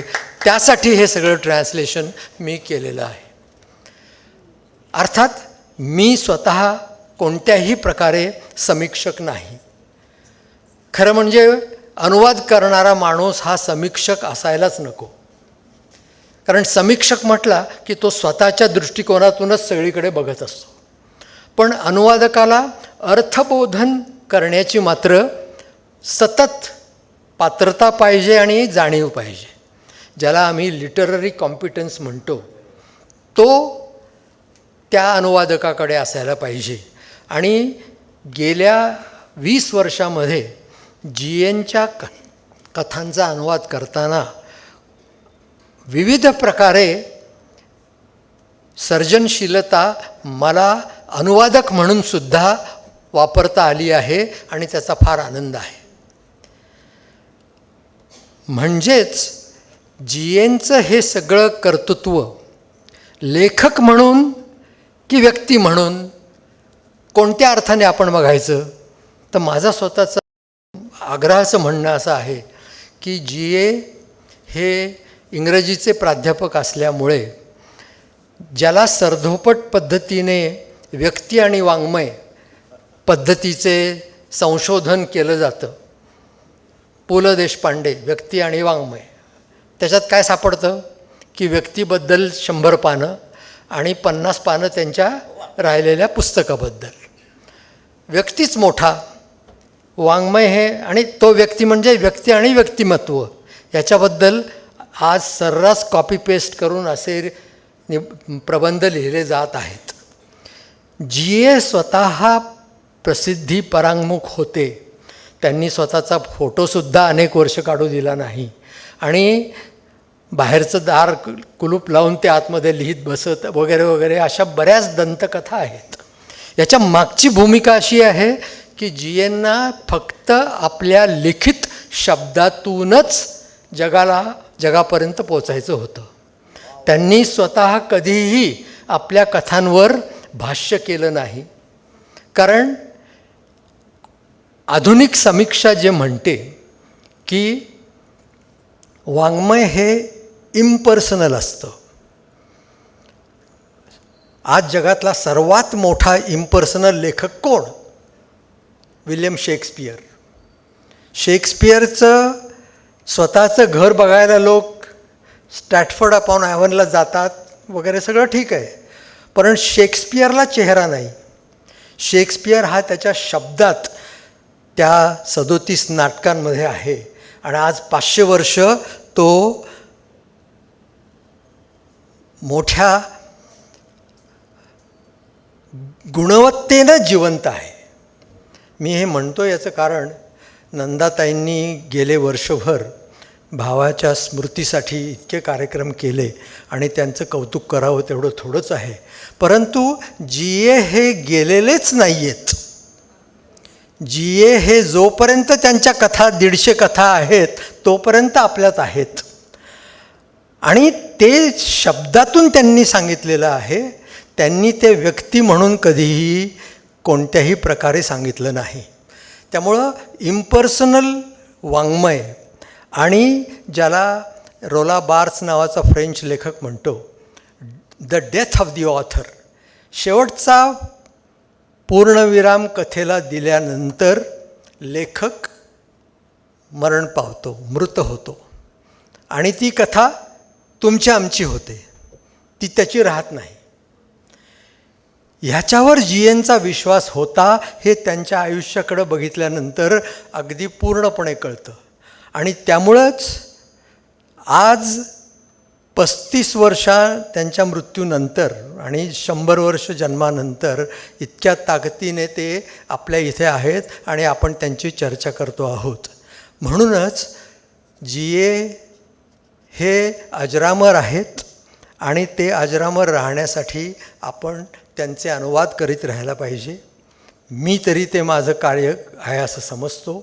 आणि जर मला प्रकाशक मिळाला चांगला, अर्थात भटकळ साहेबीचा आहेत म्हणून मी हे बोलतो आहे असं नव्हे, परंतु मिळाला तर अजून एक GNचं पुस्तक पुढच्या 3 ते 4 वर्षात मी करीन असा तुम्हाला खात्री देऊन माझे 4 शब्द संपवतो. Thank you very much. धन्यवाद. मला असं वाटतं आहे की आम्ही खरोखरच उत्सुक आहोत तुमचं पुढचं भाषांतरित पुस्तक वाचण्यासाठी. तर आमच्या सर्वांच्या शुभेच्छा तुमच्या पाठीशी आहेत. यानंतर मी डॉक्टर शोभा नाईक यांना अशी विनंती करते की त्यांनी आपले विचार मांडावेत. नमस्कार. सन्माननीय व्यासपीठ, सभागृहात उपस्थित सर्व GA प्रेमी रसिक वाचकांना मनःपूर्वक नमस्कार करते. GA जन्मशताब्दी इथे साजरी होते आहे. अतिशय सुंदर पद्धतीनं ती साजरी होते आहे. नंदाताईंचं भरभरून कौतुक केलं पाहिजे, अभिनंदन केलं पाहिजे. अगदी कौतुक करावं तेवढं कमी आहे. नंदाताई मराठीतला इतका श्रेष्ठ लेखक आपल्यात होऊन गेला आणि त्याची ह्या पद्धतीनं आठवण करणं, वाचकांपर्यंत हा लेखक पोहोचवणं ही अतिशय महत्त्वाची आणि आजच्या पर्यावरणाचा विचार करता खूप महत्त्वाची गोष्ट नंदाताई तुम्ही करता आहात. कारण लेखक, GN सारखा लेखक चर्चासत्रांमध्ये कधी भेटत नाही. आत्तापर्यंत जी इथे भाषणं झाली ती अतिशय उत्कृष्ट पद्धतीनं GA समजून घेतलेल्या मानसिकतेमधून झाली. खूप आनंद झाला मला. बेळगावकर ह्या नात्यानं मी इथे उपस्थित आहे याचा अतिशय आनंद होतो आहे. कारण बेळगावच्या अगदी जवळ एकसंबामध्ये GA जन्मले. बेळगावनं त्यांची जडणघडण केली. बेळगावचं सरदार्स हायस्कूल, बेळगावचं लिंगराज महाविद्यालय, तिथे ते शिकले. आणि मला माहिती आहे त्यांना ते जिथे राहायचे, गोंधळी गल्लीत बेळगावच्या GA राहायचे. म्हणजे मी जे ऐकलेलं आहे, खूप काही ऐकलं आहे, खूप चांगलं ऐकलं आहे आणि गमतीदार अशा प्रकारचे GA कसे होते हेही मी ऐकलेलं आहे. देशपांडे नावाचे सरदारचे मुख्याध्यापक, त्यांच्या नाती छोट्या छोट्या होत्या. आत्ता त्या साधारण 70-75 वर्षाच्या आज्या आहेत. तर त्या त्या दोन माझ्या त्यापैकी एक नीलिमा कामत ही माझी मैत्रीण आहे आणि तिची मोठी बहीण विनीता ती मुंबईला असते. नीलिमा कामत ही बेळगावातच असते. माझ्या कॉलेजमध्ये ती ग्रंथपाल म्हणून. GN वरती अतिशय प्रेम आहे ह्या दोघींचं नंदाताई. याचं कारण असं आहे की ह्या दोन मुलींना कुठेतरी ते गावी गेले होते आणि येताना त्यांनी ह्या दोन आपल्या घरासमोर असणाऱ्या कुटुंबातल्या छोट्या छोट्या मुलींसाठी एक खेळणं आणलं. आणि ते खेळणं काय होतं, मला ती नीलिमाताई सांगते की मी अजून जाईन तिथे तसं मिळतं का शोधते, पण ते मला मिळत नाही. काय होतं ते खेळणं, तर ते लाकडी घर होतं. लाकडाचा असा पुठ्ठा आणि त्याच्यावरती लाकडानेच बनवलेलं घर, घराच्या भोवती अशी कंपाऊंड वॉल, त्याला रंगकाम केलेलं, घरासमोर बाग, दोन्ही बाजूला नारळांची झाडं, फुलांची झाडं, सगळं रंगीत आणि ते लाकडी. अशा तऱ्हेचं अतिशय सुंदर खेळणं GNनी ह्या छोट्या दोन मुलींसाठी आणलं होतं. आणि ह्या दोघींमध्ये भांडणं लागायची. मोठी म्हणायची नाही ते मला आणलंय, दुसरी म्हणायची नाही नाही ते माझ्यासाठी आणलंय. आणि अधूनमधून ह्या दोघी जायच्या GNकडे आणि त्यांचा सदरा असा ओढायच्या म्हणे आणि सांगायच्या की सांगा की तुम्ही माझ्यासाठी आणले की नाही, माझ्यासाठी आणले की नाही. मग GN त्या दोघींची समजूत काढायचे आणि म्हणायचे दोघी मिळून खेळा. तर अशा तऱ्हेचे GN माणूस घाणे कसे असतील असं मला नीलिमाताई पुष्कळ वेळा ऐकवते. ती मला असं म्हणते, मी असा विश्वासच नाही ठेवणार. ज्या वेळेला धारवाडच्या JSS कॉलेजमध्ये इंग्रजीचे प्राध्यापक म्हणून ते कार्यरत होते ना, तिथेच त्यांची 31 वर्षाची नोकरी झाली. तिथे हे एकदा नीलिमा गेली होती आणि ती कॉलेजमध्ये गेली. लांबून दिसली, अगं नीलिमा तू इकडे कशी, असं GNनी तिला विचारलं आणि आपल्या घरी बोलावलं भेटायला. बेळगावची ही मुलगी गेली होती अण्णांना भेटायला आणि ही त्या पत्ता सांगितला त्याप्रमाणे गेल्या, तर बाहेर कुलूप होतं. असं कसं आम्हाला बोलवलंय आणि कुलूप आहे. मग पाठीमागून GN आले आणि त्यांना घेऊन गेले आत. तर आता जो उल्लेख झाला इथे आतमध्ये ते बसून लेखनाचं काम करीत आणि उगाचच वायफळ म्हणून ते कुणालाही भेटत नसत. ही श्रेष्ठ लेखकाची गरजच आहे. त्याने समजा सगळ्यांना भेटी दिल्या असत्या, बोलणं केलं म्हणजे चर्चा गप्पा गोष्टी ह्याच्यात वेळ घालवला असता, तर आज जे अतिशय उत्कृष्ट अशा तऱ्हेचं लेखन आपल्याला मिळतं ते मिळालं असतं का. जवळपास 13 कथासंग्रह आणि 30-40 पुस्तकं GNच्या नावावर आहेत. प्रामुख्यानं त्यांना आपण कथालेखक म्हणून ओळखतो, पण त्याच्या बरोबरीनं GNनी खूप चांगले अनुवाद केलेले आहेत. इंग्रजी वाङ्मय त्यांनी मराठी वाचकांच्या समोर दिलेलं आहे. माणसं अर्भाट आणि चिल्लर यासारखं अतिशय अप्रतिम असं त्यांनी ती कलाकृती आपल्याला उपलब्ध केलेली आहे. आत्ता ज्या पुस्तकांचं प्रकाशन झालं त्याच्यामध्ये मला नंदाताईंनी 15-1 दिवसापूर्वी कॉन्टॅक्ट केलं आणि सांगितलं तुम्ही याल का, कोणीतरी बेळगावचं पाहिजे आहे आम्हाला. मी अतिशय आनंदानं उडाले. मी म्हटलं हो, माझे GN अतिशय आवडते लेखक आहेत. पूर्वी वाचलं होतं MA करताना वगैरे. मग आता नंदाताईंनी म्हटलं म्हणून मी आणि त्यांच्या कथा थोड्या आणल्या लायब्ररीतून. आणि आता मी रक्तमुद्राची अनुक्रमणिका बघितली. सगळ्या कथा माझ्या आवडत्या कथा निवडलेल्या आहेत. त्याच्यातल्या काही फक्त 2-4 कथा मला आणखी आवडतात, त्या तिथे मला दिसल्या नाहीत. चैत्र मला आवडते, राधी मला आवडते, रमल खुणामधल्या दोन्ही कथा मला अतिशय आवडतात. प्रवासी आणि इस्किलार अप्रतिम कथा आहेत त्या. आता कथा म्हणजे केवळ रंजन. GN जेव्हा लिहित होते, GN जेव्हा अभ्यास करत होते, त्यांच्या आणखी जवळच्या माणसांनी आम्हाला सांगितलेलं आहे, GN ज्या वेळेला MA करत होते लिंगराजमध्ये, सतत हातात त्यांच्या पुस्तक असायचं. केवळ फक्त पुस्तक आणि ते वाचन.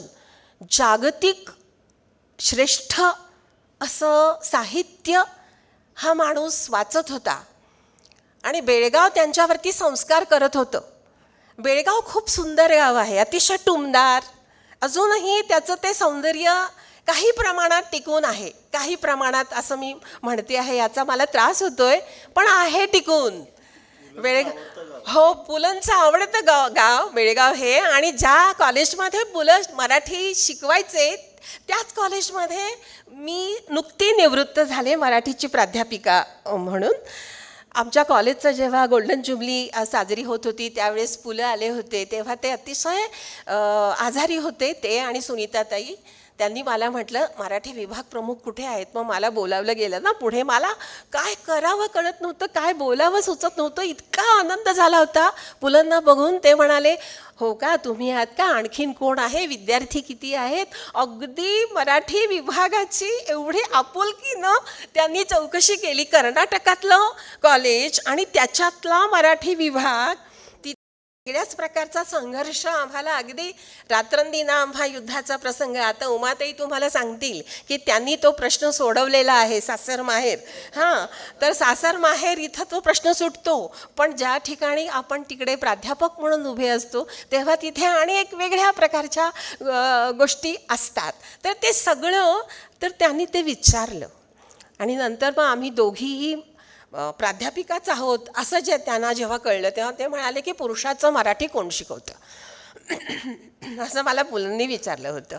मग मी पुरुषाचं मराठी म्हणजे मी त्या क्षणी मेल्स मराठी असा अर्थ घेतला. पण नंतर मला थोड्या वेळाने कळलं की बेळगावात पुलंना पुरुषा म्हणायचे, पुरुषोत्तम.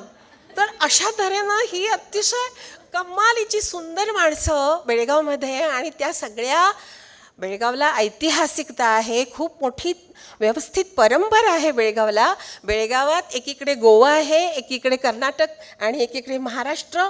वेगवेगळ्या भाषा संस्कृती एकत्र अतिशय गुण्यागोविंदानं बेळगावात नांदतात. मी अशी मराठीत विचार करते, ह्या कानाने मी कन्नड ऐकते, ह्या कानाने मी इंग्लिश ऐकते. पण उर्दू मित्र असतात, मुसलमान, असे सगळे आम्ही सगळे एकत्र असं राहत असतो. तर हे बेळगाव जीएनच्या भावविश्वात कुठेतरी आत रुजलेलं आहे. एका कुठल्या तरी पुस्तकाला, अर्पण पत्रिकेमध्ये बेळगावला त्यांनी आपलं पुस्तक अर्पण केलेलं आहे. तर असे हे जीए यांच्या संदर्भात सगळी खरं तर कथा म्हणजे वगैरे जी वैशिष्ट्ये आहेत, कथा ह्या साहित्य प्रकाराची असो, सरांनी सांगितलं, काम केलं. मी ते थोडंसं सांगणार होते पण ते आता मी सांगत नाही. जीएनच्या संदर्भातलं जे सामर्थ्य आहे, जागतिक पातळीला त्यांनी मराठीला कसं नेलंय कथेच्या माध्यमातून, हेही मला सांगायचं होतं. ते साळुंखे सरांनी सांगितलं. आणि संपादन आणि जी काही वाचकांची अभिरुची घडवणं, हे जे महत्त्वाचं काम आहे ते जीए करू पाहत होते. जीएनचं फार प्रेम होतं मराठी संस्कृतीवर. त्यांना ही भाषा संस्कृती वरती उचलायची होती आणि ते नेमकं जाणून भटकळ सरांच्या सारख्या दृष्टीतून अशा अचूक कथा इथे निवडल्या आहेत की एकापेक्षा एक महत्त्वाची कथा ह्या पुस्तकामध्ये तुम्हाला रक्तखुणा ह्या मुद्रा ह्या पुस्तकामध्ये तुम्हाला पाहायला मिळणार आहेत. त्यातली काही नावं इथे मला सांगायला आवडतील. काय आहेत पहा, ह्याच्यामध्ये प्रदक्षिणा ही कथा त्याच्यामध्ये आहे. अतिशय अप्रतिम कथा आहे ती. शांतक्का नावाची एक व्यक्तिरेखा तिथे आहे आणि तिला जो एक अनुभव येतो, साक्षात्कार होतो, तो फार महत्त्वाचा आहे आणि तो समकालीन आहे, प्रासंगिक आहे. आता म्हटलं ना सर तुम्ही की जीएनच्या कथांना मरण नाही. आत्ता उलट अधिकाधिक त्या कथा बोलक्या होत आहेत. आजच्या भोवतालच्या घडत असलेल्या घडामोडींचा जेव्हा आपण विचार करतो तेव्हा जीएननी हे बघितलेलं होतं. द्रष्टा कथा लेखक म्हणतो ना आपण, तसं द्रष्टेपण ह्या लेखकाकडे आहे. आता ह्यात नसलेली जी कथा आहे ना, प्रवासी, ती कथा आपण ज्यावेळेस पाहू तेव्हा आज जे भोवताली घडतं आहे, म्हणजे राजकारणाचे सुद्धा आजच्या भोवतालचे संदर्भ जीएनच्या कथांमध्ये आपल्याला बघायला मिळतात. कुणी म्हणतं ना की काही लोकांनी असं म्हटलं की चांदोबामध्ये जशा कथा असतात तशा लिहिणारे लेखक. काय आपल्या वाचकांना किती अजूनही वाढायचं आहे, ही ती प्रतिक्रिया आपल्याला सांगते. तसं नाहीच आहे. जी एनचा जो अभ्यास आहे म्हणजे तत्त्वज्ञ म्हणून जी ए ही जी काही प्रस्तावना पुस्तकाला आलेली आहे ती अतिशय महत्त्वाची असणार आहे. मला खूप उत्सुकता लागून राहिली कधी एकदा ती प्रस्तावना मी वाचेन असं मला वाटतं आहे. जी एनचा सगळ्या तत्त्वज्ञानांचा गाढा अभ्यास होता. भारतीय तत्त्वज्ञानामधली सगळी दर्शनं जी एननी पचवलेली होती, नीट अभ्यासलेली होती. खोलात जाऊन त्यांनी ती तत्त्वज्ञानं समजून घेतलेली आहेत, वैदिक तत्त्वज्ञानापासून बुद्ध तत्त्वज्ञानापर्यंत. कारण त्यांची एक कथा अशी आहे की त्याच्यामध्ये बुद्ध आणि कोण अश्वत्थामा ह्यांची एकत्र भेट ते तिथे देत आहेत आपल्याला. केवळ भारतीय तत्त्वज्ञानाचं सखोल चिंतन जी एननी केलं होतं असं नाही. जी एनना ग्रीक मायथॉलॉजीचं विलक्षण वेड असलेलं आपल्याला दिसतं. तर त्या ज्या ग्रीकमधल्या मायथॉलॉजिकल संकल्पना ज्या आहेत तर त्यांनी थोड्याशा वापरल्या आणि आपला आशय त्यांना जे म्हणायचं आहे ह्या भारतीय भूमीवर उभं राहून त्यांना जे म्हणायचं आहे ते म्हणण्यासाठी आविष्काराचं एक माध्यम म्हणून त्यांनी त्या सगळ्या बऱ्याचशा गोष्टी मायथॉलॉजिकल संकल्पना वापरलेल्या दिसतात आपल्याला. वरवर बघितलं तर त्या जादुई वगैरे वगैरे वाटतील, पण जर आपण नीट डोळस दृष्टिकोनातून जी ए वाचायला लागलो तर त्या वेगळ्या अतिशय खोलातलं माणसाचं जे असणं आहे ते चिमटीत पकडणाऱ्या अशा जी एनच्या कथा निश्चितपणानं आहेत. आता तो अस्तित्ववादाचा जो काही प्रवाह जी एनच्या वेळेला खूप जी ए ज्या वेळेला कार्यरत होते तेव्हाचा जो कालखंड आहे तो विलक्षण कालखंड आहे. सगळ्याच दृष्टिकोनातून एकापेक्षा एक अशी सखोल विचार करणारी माणसं तत्त्वज्ञानाच्या क्षेत्रात असो अगर साहित्याच्या क्षेत्रात असो होती. मर्ढेकरांनी एक प्रयत्न केलेला होता, मराठी लेखकांनी अभ्यासाशिवाय लिहू नये अशी सूचना दिलेली होती मर्ढेकरांनी. तर त्या सगळ्याचा प्रभाव जी एनवरती असावा. त्या म्हणजे आता जी एनचे समकालीन ज्यावेळेस आपण बघतो नवकथांच्या बाबतीमध्ये जेव्हा आपण बघतो गंगाधर गाडगीळ असतील, अरविंद गोखले असतील, व्यंकटेश माडगुळकर असतील, हे सगळे जे काही नवकथा घडवत होते ह्या सगळ्यांपेक्षा अतिशय उजवी, श्रेष्ठ, सखोल, नेमकं माणूसपण आणि त्याची जी घुसमट आहे न दाखवता येणारं जे अंतरंगातलं आतलं तडफड असेल, तळमळ असेल ती जी एननी दाखवण्याचा प्रयत्न केलेला आहे. दृश्यात्मकता हा म्हणजे न दाखवता येणाऱ्या माणसाच्या स्पंदनाविषयीच्या गोष्टी ह्याला आविष्कार मिळवणं हे खूप कठीण काम जे होतं ते जी एनची उदंड जी कमालीची प्रतिभाशक्ती होती त्या प्रतिभाशक्तीमुळे शक्य झालेलं आहे. एकीकडे अशा ह्या जादुई वाटणाऱ्या वेगळ्या अशा तऱ्हेच्या प्रतिभा आणि दुसरीकडे वास्तववादातलं त्यांचं जे काही सर्प नावाची कथा पहा तुम्ही, छोटीशीच आहे, आणि पत्रिका नावाची कथा बघा, अतिशय छोटीशी आहे. आतलं बाहेर येऊ बघणं, बाहेरच्यानं आतल्याला आमंत्रण देणारी पत्रिका घेऊन येणं, ह्या सगळ्या गोष्टी स्त्रीकडे जी ए कसं बघतात, पुरुषाकडे जी ए कसं बघतात, अशा ह्या सगळ्या गोष्टी सविस्तर आपण बोलायच्या गोष्टी आहेत. पण तो आजचा प्रसंग नाही. आज मला जो झालेला आनंद आहे, माझ्या सगळ्या एकापेक्षा एक आवडणाऱ्या अशा गोष्टी एकत्रित ह्या पुस्तकांमध्ये येत आहेत, ह्याचा मला खूप आनंद झालेला आहे. एक जी एनची वाचक म्हणून तो आनंद मी इथे व्यक्त करते. आणि साळुंखे सरांना तर कमालीचा म्हणजे सॅल्यूट केला पाहिजे. जी एनचं अशा त्यांच्याही एकाही सुंदर कथा म्हणजे ज्या मराठी पुस्तकात आहेत त्यातल्या बहुतेक करून या पुस्तकामध्ये आत्ताच्या निवडक कथांमध्ये आहेत. ह्या खूप कठीण होत्या ट्रान्सलेट करायला.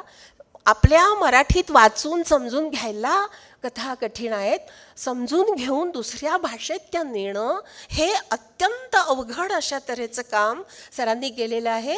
तेव्हा मी इथे त्यांचं अभिनंदन करते, आनंद व्यक्त करते. आणि पॉप्युलर प्रकाशनाने जी काही मराठी अभिरुची निर्माण करण्याचं जे व्रत घेतलेलं होतं, एकीकडे नेमाणे देतात आपल्याला आणि दुसरीकडे GA देतात, हे खरोखर हॅट्स ऑफ टू पॉप्युलर प्रकाशन. तेव्हा मी ह्या प्रसंगी मी सहभागी झाले याचा मी पुन्हा एकदा आनंद व्यक्त करते. नंदाताईंना आणि आयोजकांना नमस्कार करून थांबते. धन्यवाद. धन्यवाद. अतिशय उघवत्या अशा भाषेमध्ये त्यांनी आपलं मनोगत व्यक्त केलेलं आहे, त्याबद्दल मनापासून धन्यवाद. यानंतर डॉक्टर उमा कुलकर्णी यांना मी अशी विनंती करते की त्यांनी आपले विचार मांडावेत. तुमच्या सगळ्यांच्या लक्षात आलं असेल की माझ्यावर किती कठीण प्रसंग ओढवलेला आहे. 2 प्रकारे. एक म्हणजे GNच्या सर्वर सगळ्यांनी सगळे मुद्दे बोलून झालेले आहेत, हा एक मुद्दा. आणि दुसरा म्हणजे मी या संपूर्ण पंक्तीमध्ये जरासा बाहेरचीच आहे. म्हणजे मी वाचक म्हणून मी तिथं बसायला पाहिजे, कारण GN प्रेमी या कॅटेगरीमधली मी असल्यामुळे मी खरं तर तिथं बसायला पाहिजे. पण आमचे पोकळे न आल्यामुळे आपल्या अनुवाद बंधूंचं एक काहीतरी राखायला पाहिजे ना, म्हणून मी आज इथं उभी आहे. नंदाताईंच्याविषयी काय बोलण्यात अर्थच नाही कारण इतक्या वेळा सगळे बोलतात. मला त्यांचं एकच वाक्य मला त्यांच्याविषयी म्हणायचं आहे की त्यांना त्यांच्या हातात काय दागिना मिळाला आहे, काय हिरा मिळाला आहे, त्याची त्यांना संपूर्ण जाणीव आहे. आणि त्या जाणीवेसाठी त्या जीव तोडून जे काय करतात ते आपण सगळ्या GA प्रेमींनी त्यांचे ऋणी राहायला पाहिजे. कारण वेगवेगळ्या प्रकारे ते आपल्याला सगळ्यांना सतत ते GA आपल्यापर्यंत पोचवत राहतात. त्यामुळे हा एक फार महत्त्वाचा मुद्दा आहे. हे कुसुमगुंजा हे पुस्तक जे आहे हे पोकळेंनी कन्नडमध्ये अनुवादित केलेलं आहे. आता कुसुमगुंजाविषयी काय बोलायचं, कारण ते पुस्तक त्याच्यात सगळ्यात सुरुवातीलाच म्हटल्याप्रमाणे त्याच्यातल्या छोट्या छोट्या म्हणजे आपल्याला GA कुलकर्णी एकीकडे माहिती आहेत त्यांच्या दीर्घकथांसाठी, आणि त्यांच्या ज्या छोट्या छोट्या म्हणजे जशी छोटी गुंज असते त्या पद्धतीच्या ह्या कुसुमगुंजांचा हा संग्रह आहे. आणि त्यात सुद्धा जसे गुंज एकीकडे लाल आणि एकीकडे काळे असे 2 असे ज्याला स्ट्रॉंग रंग घेऊन असतात, त्या पद्धतीने याच्यातल्या कथा ज्या आहेत त्या संपूर्ण आहेत. मला स्वतःला ह्या कथा वाचताना फार वेगळ्या प्रकारे आनंद झाला. आम्हाला सगळ्यांना प्रकाशंतांचं वाचताना आम्हाला बेळगावकरांना एक असं बेळगावात आमच्या लहानपणीचं बेळगावात फिरल्यासारखं जसं वाटतं आहे, त्या पद्धतीने यातल्या पहिलीच जे आहे 5 पत्रांच्या ह्याच्यात त्याच्यामध्ये त्यांनी सरळ सरळ पुणे बेळगाव करून टाकलेलं आहे. आणि त्याच्यानंतरच्या त्यांच्या ज्या काय कथा आहेत मी त्याच्यात फार तपशिलाने मी इथं बोलणार नाही आहे, म्हणजे मी वाचलेलं असलं तरीसुद्धा. पण त्याच्यातल्या काही कथांचं मला सांगायला पाहिजे. त्यातल्या काही कथा म्हणून ज्या आहेत, कुठे गेलं ते, तर त्यांचं जे कथा आहे त्या काही कथामध्ये बेळगावचा त्यांनी सरळ सरळ उल्लेख केलेला आहे. आणि त्यामुळे त्या कथा वाचताना तर आम्ही सरळच त्याच्याशी रिलेट होतो. आणि दुसऱ्या ज्या काही कथा आहेत, आता त्याच्यातली ती एक ह्याची एक आहे कथा, त्याच्यामध्ये पावसाचं तुफान वर्णन येते. त्या कथेमध्ये कुठेही बेळगाव असा उल्लेख नाही, पण ज्यांनी बेळगावचा जो पाऊस पाहिला आणि अनुभवलेला आहे 4 महिने सतत, आम्ही लहान असतानाची गोष्ट आहे की एकदा तो पाऊस सुरू झाला की 4 महिने सूर्याचं दर्शन नाही, अशा पद्धतीचं जे काही पावसाचं वातावरण बेळगावातलं आहे ते म्हणजे तिथं त्यांनी आपली GA कुलकर्णींनी तिथं कुठेही बेळगाव म्हटलं नाही तरीसुद्धा ते बेळगाव आम्ही अनुभवू शकतो. आणि दुसरा त्यांच्या काही कथांमध्ये जे उल्लेख येतात, म्हणजे हे मी कुसुमगुंजाचंच बोलते आहे कारण सगळ्यांचं बोलण्याचं काही कारणच नाही. त्याच्यामध्ये आम्ही लहानपणी तिथं सगळं जे वावरलेलं आहे ना तिथं ते म्हणजे एक मी पावसाचं सांगितलं, तिथल्या निसर्गाचं सांगितलं. दुसरं म्हणजे तिथं अँग्लो इंडियन संबंधातल्या काय 1-2 कथा पण येत आहेत. तर बेळगाव हे मिलिटरीचं ठाणं आहे एक, त्यामुळे ती मिलिटरीची लोकं येणं जाणं हा एक भाग असतो. आणि मुख्य म्हणजे तिथं हे कॉन्व्हेंट गोवाजवळ असल्यामुळे तिथं असे अँग्लो इंडियन फॅमिलीज लोक आणि तिथले कॅम्प एरिया म्हणून आम्ही ज्याला म्हणतो त्या एरियामध्ये छोटे छोटे चर्चेस आणि ते सगळं वातावरण GNच्या कथामध्ये तेही इतकं सुरेख आलेलं आहे. त्यातलं ते एक काळी आजी नावाची जी एक कथा आहे त्याच्यामध्ये ते फार भेदकपणे पण आलेलं आहे. कारण हे अँग्लो इंडियन लोक जी आहेत ही अनाथ मुलं म्हणजे अतिशय गरीब लोक आणि त्यांना कुठल्या तरी ह्या कॉन्व्हेंट वगैरे वेगळ्या वेगळ्या संस्थांकडनं त्यांना मिळणारं एक थोडंफार मदत अशा अगदी निम्नस्तरीय हे जगणाऱ्या पण त्या बाहेर चर्चला जाताना त्या अतिशय त्यांचा नेटकेपणा सोडणार नाहीत. अशा पद्धतीचं जे वातावरण आहे, अशा पद्धतीच्या कथासुद्धा ह्या कुसुमगुंजामध्ये मला मिळाल्या. त्यांच्या एकूणच 2 प्रकारच्या कथांविषयी सगळेच जण आपण बोलतो. म्हणजे एक कथा ज्या आहेत की म्हणजे या पुस्तकातलं उदाहरणच 2 सांगायची म्हटलं तर एक सरळ सरळ चैत्र आणि दुसरं म्हणजे आपण दुसरं उदाहरण ज्याला म्हणू ते वारा आणि कमळ ह्याच्यामधून व्यक्त होणार आहे. म्हणजे त्यामुळे ह्या दोन्ही प्रकारच्या मला एक अनुवादक म्हणून नेहमी असा एक प्रश्न पडायचा की म्हणजे सुदैवाने मला GA ट्रान्सलेट करावा लागला नाही. कारण GA हे ट्रान्सलेट करणं हे किती कठीण आहे हे माझ्यासारख्या अनुवादकाच्या नक्की लक्षात येतं आहे. कारण हा लेखक त्याच्या शीर्षकापासून शेवटच्या शब्दापर्यंत एक असा व्यूह तयार करतो, तुम्हाला वाचकाला त्याच्यामध्ये गुरफटून टाकतो. तर आधी वाचकाने सही सलामत त्याच्यातून बाहेर पडायचं आणि थोडं अलिप्त होऊन मग त्याचा अनुवाद करायला जायचं. तर हे किती कठीण आहे ह्याचा मला म्हणजे एक अनुवादक म्हणून मला ह्याचा अंदाज आहे. आत्ता शोभा नायकांनी एक उल्लेख केला की त्या समोरच्या 2 लहान मुलींना खेळणं आणून देणारे GA असे कसे असतील. म्हणजे ज्यांना बाकीचं महाराष्ट्र ज्या ओळखतोय या बाबतीत मी फार सहमत आहे. मी नंदाताईंशी पण बोलताना म्हणते, मी बेळगावची आहे, माझं सासर कानडी आहे. त्या पद्धतीची माणसं, पुरुष माणसं कशी असतात कर्नाटकातली ह्याची मला पूर्ण कल्पना आहे. अशा एका व्यक्तीबरोबर मी 50 वर्ष संसार पण केलेला आहे. म्हणजे ह्यांचे कॉलेजमधले मित्रसुद्धा एकमेकाला आहो जाहो म्हणायचे. म्हणजे हे मित्र कुठले? कॉलेजमधले. आपला गुरु मिरजी, म्हणजे आम्ही त्यांना तुमचा गुरु मिरजी असं म्हटलं तरी हे त्या गुरु मिरजीला आहो जाहो म्हणणार. त्यामुळे अवचटांच्यासारखे आमचे जे मित्र होते त्यांनी जगाला सगळ्यांना मला म्हणा असं म्हटलं, पण यांच्यापुढे त्यांची डाळ शिजली नाही. मी हे मुद्दाम का सांगते आहे, GA याच्यापेक्षा काहीतरी फार वेगळे असतील असं मला वाटत नाही. आणि ह्याचा एक म्हणजे व्यक्ती म्हणून मला बोलायचं आहे. लेखक म्हणून ते जे होते ते त्यांचं हे आहेच आहे, त्याच्याविषयी बोलणं झालेलंच आहे. पण व्यक्ती म्हणून मला असं सारखं वाटतं आहे. आणि त्यांच्या ह्या जे आपण हे चैत्रसारखी गोष्ट आहे, या पद्धतीच्या ज्या कथा आपण आहेत त्यांच्या त्या सगळ्या कथा वाचताना लक्षात येते की हा माणूस केवळ वैचारिक लेव्हलवरचा लेखक असा नव्हता. त्याचा आतला जो जिव्हाळा आणि त्या सगळ्या व्यक्तिमत्वाविषयीचं त्यांचं जे जवळीक हे सगळं जे आहे ते त्या पद्धतीच्या कथांमधनं ते आपल्याला अनुभवायला येतं आहे. आणि नंतर मग त्यांचे जे त्यांचे जे रूपक म्हणू किंवा प्रतिमा रूपक आणि त्यांचे हे वैचारिक वगैरे कथा ज्या त्यांच्या सुरू झालेल्या आहेत तिथं तुम्हाला अशी प्रादेशिकतेच्या ह्याच्यात कुठं ते अडकत नाहीत किंवा तिथं तुम्हाला ह्युमन बाब जरी असली तरी ते तुमच्या बुद्धीला चॅलेंज करत राहतात त्या कथा.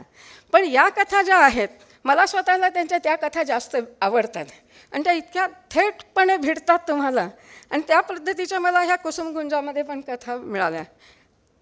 कुसुमगुंजा हे वाचताना मला आणि एक फार आठवण आली. म्हणजे मी माझ्या लक्षात आलं की ह्या सगळ्या त्यांच्या खूप पूर्वीच्या वेगवेगळ्या कालखंडातल्या कथा आहेत. तुम्ही ह्याच्या बदामीच्या जवळ ऐहोळे आणि पट्टदकल ही गावं बघितलीत की नाहीत मला माहीत नाही. माझा थोडासा देवालयाचा माझा विषय असल्यामुळे मला असं वाटतंय की देवालय हे जे असं आपल्याकडे प्रगत होत गेलं तर त्याच्या एक सुरुवातीच्या टप्प्याला त्याच्यात काही फार त्याला आकार विकार नव्हते. आणि त्याच्यानंतर त्याच्यामध्ये द्रविड आणि नागर असे 2 प्रकारचे वेगळी देवळं विकसित होत गेली की ज्याचं या बाजूला तुम्ही ओरिसामधली देवळं बघू शकता, तिकडची तुम्हाला बृहदेश्वरचं देऊळ बघू शकता. हा पुढचा प्रवास आहे. पण तुम्ही ऐहोळे आणि पट्टदकलला गेलं तर या सर्व दोन्ही प्रकारची देवळं जी आहेत ती छोट्या प्रकारात तिथं दिसतात. तुम्ही एका फ्रेममध्ये नागर आणि द्राविड ही दोन्ही प्रकारच्या देवळाचा एक फोटो काढू शकतो. हे मला कुसुमगुंजा बघताना मला त्याची फार आठवण आली. म्हणजे ती सगळ्या छोट्या या कथा याच्यात आहेत की ज्या पुढेच्या सगळ्या त्यांच्या साहित्यामध्ये त्या अशा डेव्हलप होत गेलेल्या आहेत आणि तिची ती भव्य त्यांची देवळं बनलेली आहेत. पण त्याची जी छोटी रूपं आहेत ती सगळी ऐहोळे पट्टदकलच्या ह्याच्यामध्ये तसं हे कुसुमगुंजामध्ये मला दिसलं. मला इथं आणि एक सांगायला पाहिजे, जेव्हा मला नंदाताईने बोलवलं सांगितलं की तुम्ही यायला पाहिजे वगैरे. मी अर्थातच म्हटलं आपण पोकळेनं बोलू, पोकळेनं ऐकू या निमित्ताने. कारण पोकळेने ह्यांची 4 पुस्तकं अनुवादित केलेली आहेत जी एनची. तर ती म्हणजे एक काजळ माया केलेलं आहे, जी एनच्या 10 कथांचा संग्रह, ज्याला हातकणंगलेकर सरांनी निवड आणखीन प्रस्तावना लिहून दिलेली आहे. इस्किलार आणि आता हे 4थं त्यांचं पुस्तक आहे कुसुमगुंजा. त्यांच्या डोक्यात पण जसं साळुंके सर म्हणाले तसं त्यांच्या पण डोक्यात आणखीन काही काही पुस्तकाचा विचार सुरू आहे.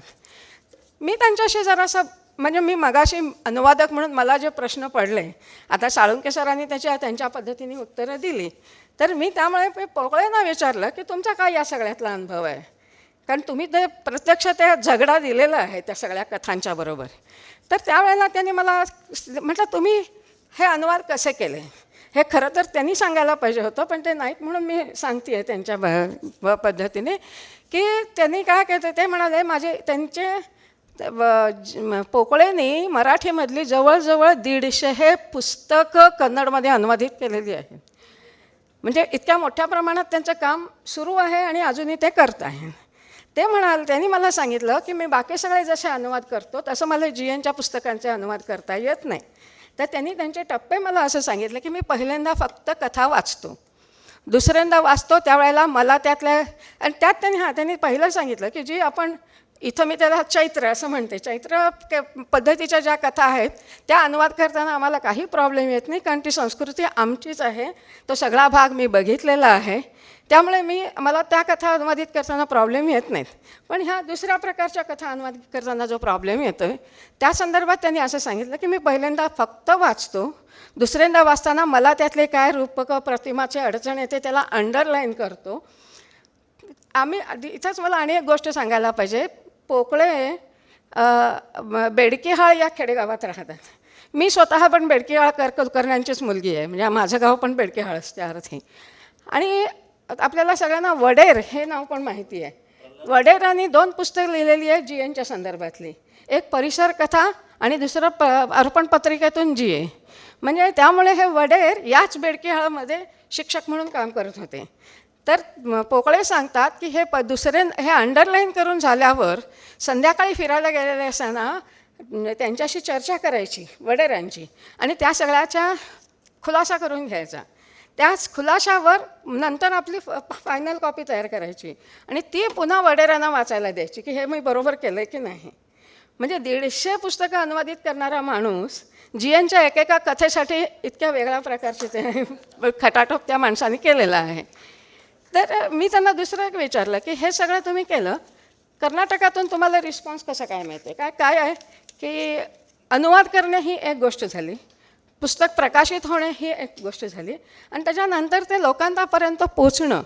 तर मी त्यांना विचारलं की तुमची इथं 3 पुस्तकं कर्नाटकात आहेत, जी एनच्या बऱ्याच कथा आता तिथे आहेत, त्यांचं ते कसं काय तुम्हाला लोकांना हे वाटतंय. तर ते म्हणतात की लोकांचे खूप चांगले रिस्पॉन्स आहे, प्रकाशक अगदी आनंदाने तयार म्हणजे मिळतात मला जी एनच्या पुस्तकाचा अनुवाद करायचा असेल म्हणजे प्रकाशित करण्यासाठी. त्यामुळे तो प्रश्न नाही म्हणाले. काही चांगली नावं त्यांनी सांगितली. त्यांनी जी के आमूर ज्यांना ह्या कथा आवडलेल्या होत्या जी एनच्या कथा, किंवा दुसरे म्हणजे विवेक शानबाग, म्हणजे हे अनंतमूर्तींचे जावई आणि चांगले लेखक आहेत. त्यांचं घाचर गोचर नावाची एक कादंबरी मराठीमध्ये पण आहे उपलब्ध. तर त्यांना पण ह्या कथा खूप आवडलेल्या होत्या. मला स्वतःला जी एनच्या कथा ज्या मी चैत्र पद्धतीच्या कथा म्हणजे त्या वाचताना मी अनंतमूर्ती अनुवादित केलेल्या आहेत. मला त्या दोघांच्यामध्ये खूप बऱ्याच वेळेला साम्य असं दिसते. काही कथा तर खूपच म्हणजे त्याच्यातलं कथानकाचं मला म्हणायचं नाही, पण खोलवर शिरायची जी ताकद आहे ती ताकद जी आहे ती अनंतमूर्तींच्या कथांमध्ये ती ताकद आहे जी जी एनच्या कथांमध्ये पण मला बघायला मिळते. आणि या सगळ्या सकट हे सगळं म्हणजे या पद्धतीने जी त्यांनी सांगितलं की या पोकळेने की मी असा माझा हे अनुवाद तयार करतो आणि त्याला असा चांगला रिस्पॉन्स आहे. हे सगळं ऐकताना मला असं वाटलं की याच्यासाठी आपण आणि काय करू शकतो का. मी मागं पण नंदाताईंशी बोलताना आमच्या बऱ्याच फोनवर तासनतास गप्पा चालतात, त्याच्यातमध्ये मी म्हटलेलं होतं की मला असं आता वाटतं आहे म्हणजे नंदाताईंना पण असं सांगावंसारखं वाटतं आहे की आता ह्याच्या पुढचं ते जे पोकळे अनुवाद करतील त्या पुस्तकाचं प्रकाशन आपण जरा सगळेजण इकडं तिकडं हात पाय मारू आणि धारवाडमध्ये तो कार्यक्रम होईल असं करू आणि कन्नड लोकांच्याकडनं GNच्यावरची काही भाषणं होतील असं बघू. मराठी लोकांनी बोलायची गरज नाही, मराठी लोकांना GN माहिती आहे. तर असं काहीतरी आता हे जे पुस्तक पुढचं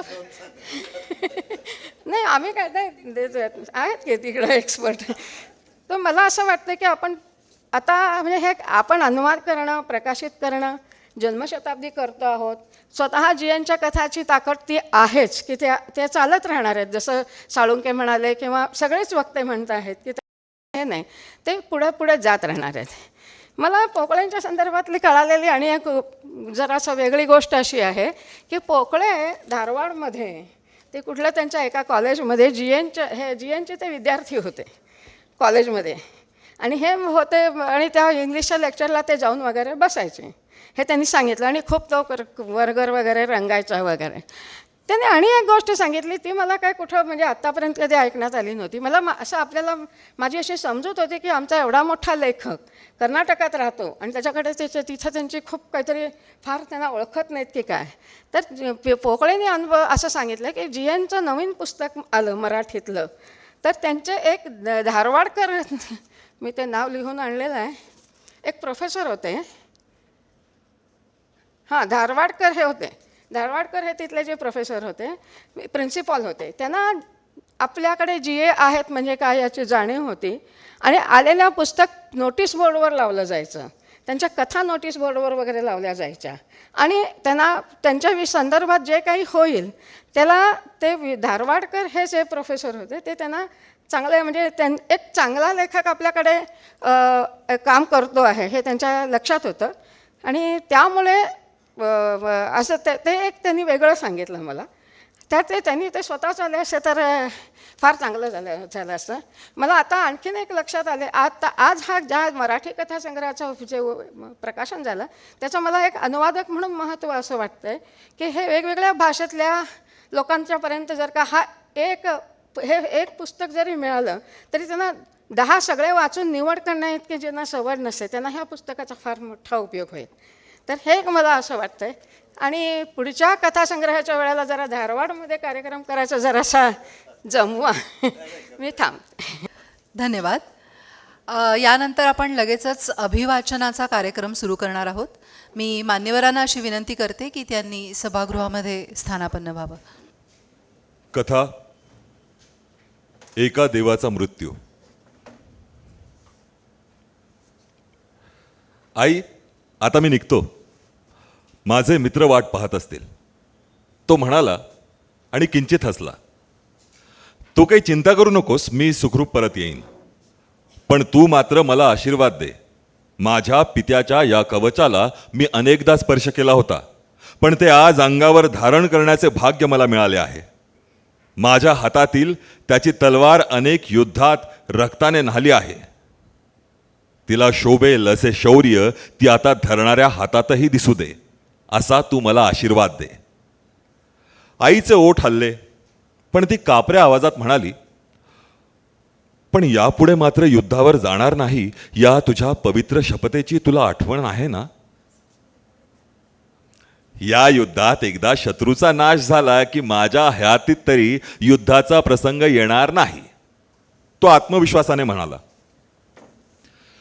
खांद्यापर्यंत पोचणारी वर गरुडाचे चिन्ह असलेली ढाल त्याने उचलली आणि धातू आणि कवचाचा धातू कठोर आवाज करत तो निघून गेला. त्यावेळी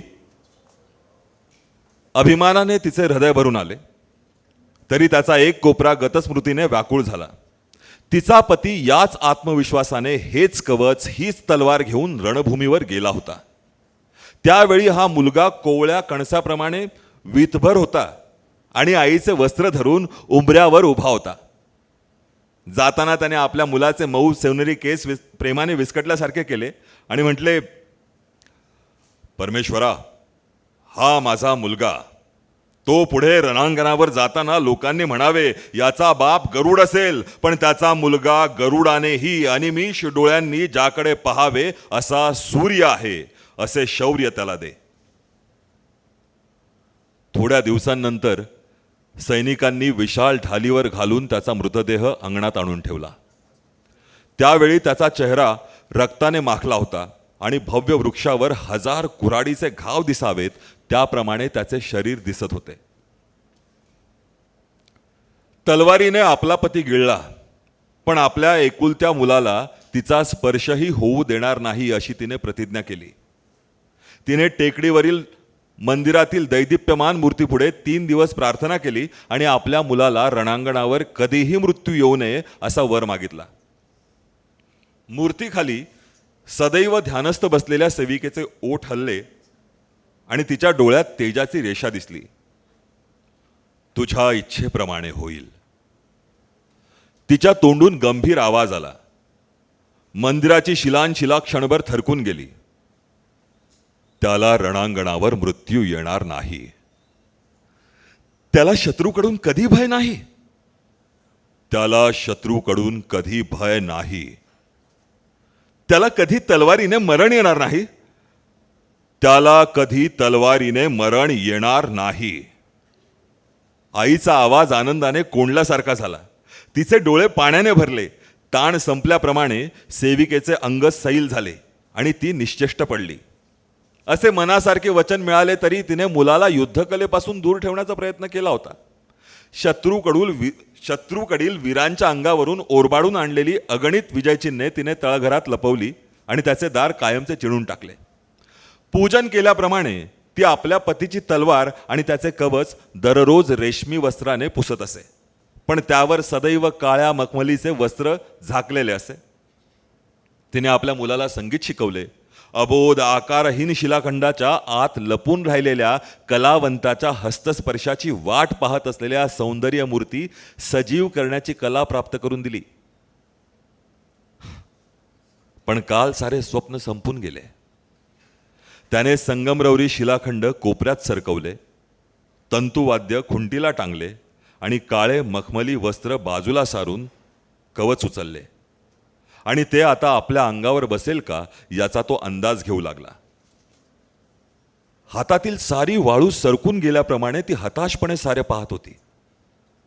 कालच तो पवित्र शपथ घेण्यासाठी इतरांबरोबर मंदिरात गेला होता, तेव्हा त्यानेच निर्माण केलेल्या एखाद्या आकृतीप्रमाणे त्याची आई खाली मान घालून निश्चल बसली होती. आता देशावर परचक्राची छाया पसरली होती. पूर्वेकडील बर्फाची शिखरे असलेल्या बर्फाच्या दरीतून 10 हात लांबीचे भाले, अर्धवर्तुळाकार तलवारी घेतलेल्या, वेगाने धावताना टापातून ठिणग्या उधळणाऱ्या बेभान घोड्यावरून येणाऱ्या सेनेची एक लाट भयंकर कृष्ण सर्पाप्रमाणे फुटकारत इकडे येऊ लागली होती. परक्यांच्या पावलांचा स्पर्शही न झालेल्या नगरावर दास्याचे सावट आले होते. ज्याला चालता येत होते अशा प्रत्येकाच्या हातात तलवार दिसू लागली. कालच पुन्हा आई धावत टेकडीवरील मंदिराकडे गेली आणि आक्रोश करत तिने विचारले, राजेश्वरा, एका मातेला दिलेल्या वचनाचा तुला विसर पडला नाही ना? नाही, बोललेल्या शब्दांचा विसर पडत नाही. तसे व्हायलाही भाग्य लागते. सेविकेचा आवाज घुमला. माझ्या मुलाला युद्धभूमीवर शत्रूकडून तलवारीने मृत्यू येणार नाही ना? नाही, माझा शब्द खोटा होणार नाही. राजेश्वरा, पुन्हा एकदा माझ्यावर करुणा दाखव. आता हे युद्ध शेवटचे ठरो. मला सुखाने मृत्यू येऊ दे. सेविका एकदम स्तब्ध झाली आणि आईचे मन भीतीने थरथरले. पण पुन्हा तो आवाज आला, त्याचे हे युद्ध शेवटचे ठरेल, पण प्रवाह एकदम अदृश्य व्हावा त्याप्रमाणे तो आवाज एकदम नाहीसा झाला. पण त्या तुटकपणाकडे तिचे लक्ष गेले नाही. ती घाईवरून म्हणाली, तो सुखरूप परत येईल त्यावेळी मी माझ्या रक्ताने तुझ्या पायाची नखे रंगवीन. नील पुष्पांच्या अत्तरात तुझ्या पुढे 3 दिवस ज्योत ठेवीन. तुला 2 मोरांचे बळी देईन आणि त्यातील नैवेद्याने मी त्याला पहिला घास भरवेन. वसंत ऋतूत पहिली नाजूक पालवी उमटत असताना युद्ध सुरू झाले होते. पण हिवाळा आला, ती गळून गेली. अनेक वसंत ऋतू येऊन पिवळे निष्पर्ण झाले, पण ते संपले नाही. अनेक अंगणात मृत वीरांची शरीरे आली. काही वेळा तलवार, शिरस्त्राण अथवा बोटातील मुद्रिका एवढेच कोणीतरी घेऊन येई. एखादा दूत येऊन खालच्या मानेने 2 शब्द उच्चारून परत जाई. मग एक दिवस सैनिकांचे रथ जयघोष करीत पूर्वेकडून परतले आणि नगरात शिरले. अखेर युद्ध संपले होते. त्यांनी शत्रूचा पूर्ण नाश केला होता. विजयी योद्धे नगरात प्रवेश करताच घरांच्या दारे खिडक्या उघडून नागरिक स्वागताच्या घोषणा करू लागले. परतलेल्या वीरात अनेक जण मित्रांच्या खांद्यावर हात ठेवून एका पायावर चालत होते, तर काहींच्या एकाच हातात तलवार होती. तो दारात आला त्यावेळी त्याची आई तेथेच उभी होती. तो आता आपल्या पित्यापेक्षाही भव्य दिसत होता आणि त्याचा चेहरा तर त्याचीच प्रतिकृती होती. आता त्याच्यातील कोवळेपणा गेला असून डोळ्यातही अनेक मृत्यू पाहिल्याने येणारी खोल जाणीव निर्माण झाली होती. आपल्या बलशाली हातांनी त्याने आईला मिठी मारली. त्यावेळी त्या आनंदाच्या ओझ्याने ती कासावीस झाली. तिने अश्रू पुसले आणि ती म्हणाली, देवाने दिलेला शब्द पाळला. तू आता आज जाऊन विश्रांती घे, पण इतक्यात घरातील काही खाऊ पिऊ नको. मी मंदिरात जाऊन 2 मोरांचा बळी देणार आहे. त्या नैवेद्यातील 1 घास भरवल्याखेरीज मी काही करणार नाही, अशी शपथ आहे माझी. अनेक बळी दिले, पण अद्याप बलिदान संपलेच नाही असे त्याला वाटले. पण त्याने मान हलवली आणि श्रांत झालेल्या शरीरावरील कवच काढायला सुरुवात केली. रेशमी वस्त्राने झाकलेले वरच्या बाजूस फुलांनी सजवलेले ताट घेऊन ती मंदिराकडून परतली तेव्हा बराच वेळ होऊन गेला होता. तिने आवेगाने त्याला हलवून उठवले आणि घाईने ताटातील अन्नाचा 1 घास त्याच्या तोंडात घातला. तो धडपडत उठला आणि गोंधळून त्याने घास घेतला. तोच त्याला ठसका लागला. डोळे विस्फारित होऊन लाल भडक ओलसर झाले.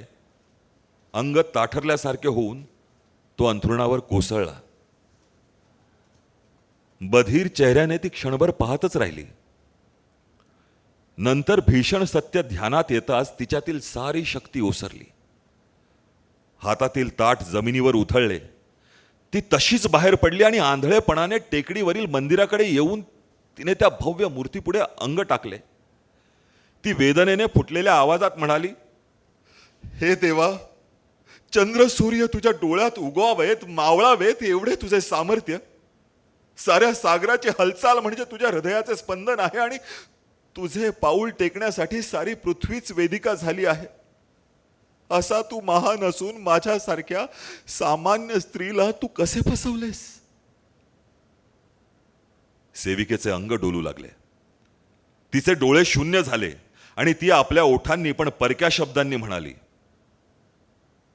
नाही, मी तुला फसवले नाही. तुझ्या मुलाला रणभूमीवर मृत्यू आला नाही, त्याला तलवारीने स्पर्श केला नाही आणि माते तुझ्याकडून त्याला मृत्यू आला. तू काही त्याची शत्रू नाहीस. हेच तुझे मायावी सामर्थ्य.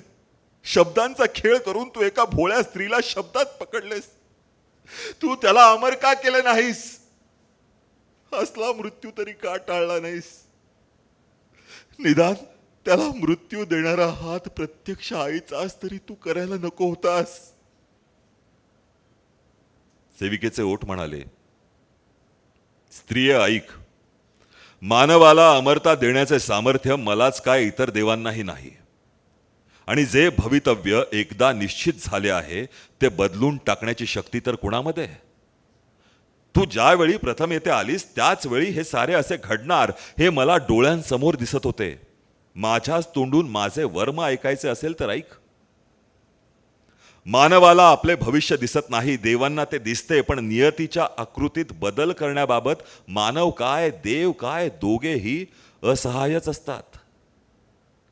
मग तुम्ही शाप वर तरी का देता? मी तुला ते सांगू नये, पण तुझ्या या असीम वेदनेत सत्य सांगणे हा एकच सांत्वनाचा मार्ग मला दिसतो. आमच्या या शापवर यांनाही तसा फारसा अर्थ नसतो. वर देताना आम्हाला शरमल्यासारखे होते, शाप देताना असहाय वाटते. जे नियतीच्या इच्छेप्रमाणे घडणार आहे त्याच मर्यादेत आमचे सगळे शाप, सगळे वर असतात. त्या पलीकडे आम्ही दुबळेच असतो. आपल्या मुलाचा असा मृत्यू टळावा अशी तुझी प्रार्थना नव्हतीच. पण तशी तू प्रार्थना केली असतीस तर मी अशा तऱ्हेचा वर देऊन तुझी फसवणूक केली असती का?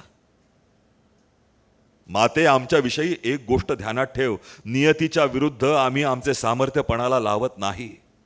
तिला ढळ पोचेल अशी याचनेची पूर्वकल्पना असली की लक्षात ठेव, कोणताच शहाणा देव कधी याचकासमोर प्रकट होत नाही. सेविकेच्या ओठातून उमटलेल्या शब्दांचा आईवर काहीच परिणाम झाला नाही, कारण डोळे उघडे टाकून ती तशीच निर्जीव खाली पडली होती. हे माझे वर्म होते व ते माझ्याच तोंडून वदवण्याची पाळी आली. व्यथिते, आम्ही देव अमर असतो म्हणजे आपण होऊन आम्हाला स्पर्श करण्याचे सामर्थ्य मृत्यूत नसते इतकेच. पण आपण आपल्या इच्छेप्रमाणे विलीन होण्याचे मात्र आम्हाला स्वातंत्र्य असते. आज मी तुला सारे काही सांगून माझ्या आयुष्यातील गाभाऱ्यात पाऊल टाकू दिले. आज माझे आयुष्य संपले. त्याबरोबरच या मंदिराचे तेज लुप्त होईल. त्याचे नाजूक शुभ्र खांब जमिनीवर आडवे होऊन भग्न होतील. वेदीवर काटेरी पाने उगवतील आणि या गाभाऱ्यातून गाढवावरून काटक्यांचे सरपण नेणाऱ्या रान माणसांच्या रहदारीचा रस्ता होईल. सेविकेचा देह जास्त वेगाने कापू लागला आणि शेवटी आवेगाच्या अंतिम लाटेचा आघात झाल्याप्रमाणे तिने दोन्ही हातांनी आपला गळा गच्च धरला आणि ते नाजूक संगमरवरी खांबाप्रमाणे त्या मृत दुःखिते शेजारी कोसळली. The Messenger, English translation by Dr. Vilas Salunke. The Messenger. When the city guards saw that a chariot flanking the emperor's blue flag with the swan sign on it was coming speedily on the wide road towards the city gates, they removed the huge wooden latch behind the door. In an instant, the two steel planks of the door, like heavy waves of metal, opened and got stuck to the two sides to stand still. While entering into the city, the speed of the chariot didn't lessen even a little. The hooves of the white horses struck against the tiles on the road's surface, triggering off star-like sparks. As the chariot moved ahead, the crowd of people that had gathered in large numbers was divided into two sections, allowing it to pass. The people who were curious to know more started running after the chariot. When it reached the principal square of the city, the charioteer bridled the horses, suddenly pulling the reins. As a result, the white horses, with bright, impatient eyes, stopped for a moment, like ocean waves curving up. Through the legs of the powerful horses came to rest. The impact of their fast running had not yet waned. Their overheated bodies were still quivering. As the crowd around increased, everyone anxiously waited for the royal messenger to get down. The grand palace of the prince stood to one side of the square. It had 7 gates with raised towering structures erected on them. On both sides of the main entrance were standing 2 elephants bedecked with gold ornaments. They had swastik signs on their large foreheads. Contentedly, they moved their necks gracefully. When they did, the elephant bells rang rhythmically, seeming to create slow, artistic embroidery on the silence. On the opposite side of the palace was the monastery of Aryastavir. Its grand entrance was 8 times taller than normal doors. Visible through it was a flow of spotless marble steps going up. Near the carved pillars, 2 monks clad in saffron clothes stood motionless, as figures carved out of stone. There was total silence in the circular gallery inside the monastery. Intermittently, one would see a monk slowly moving behind it, like the dried petal of a flower. When the messenger got down from his chariot quickly, getting rid of the usual slow habit befitting his status, his servant blew a bugle announcing his arrival. As though woken up from sleep, the entire palace filled with sudden uproar. like a shell lifted up by sea waves. The sound of the elephant bells vanished in the commotion. A group of servants clad in blood-red clothing stood in utter humility on both sides of the palace in the open courtyard. The figure of the prince, dazzling in gold-rich royal robes, descended the steps quietly and stopped on reaching the entrance of the palace.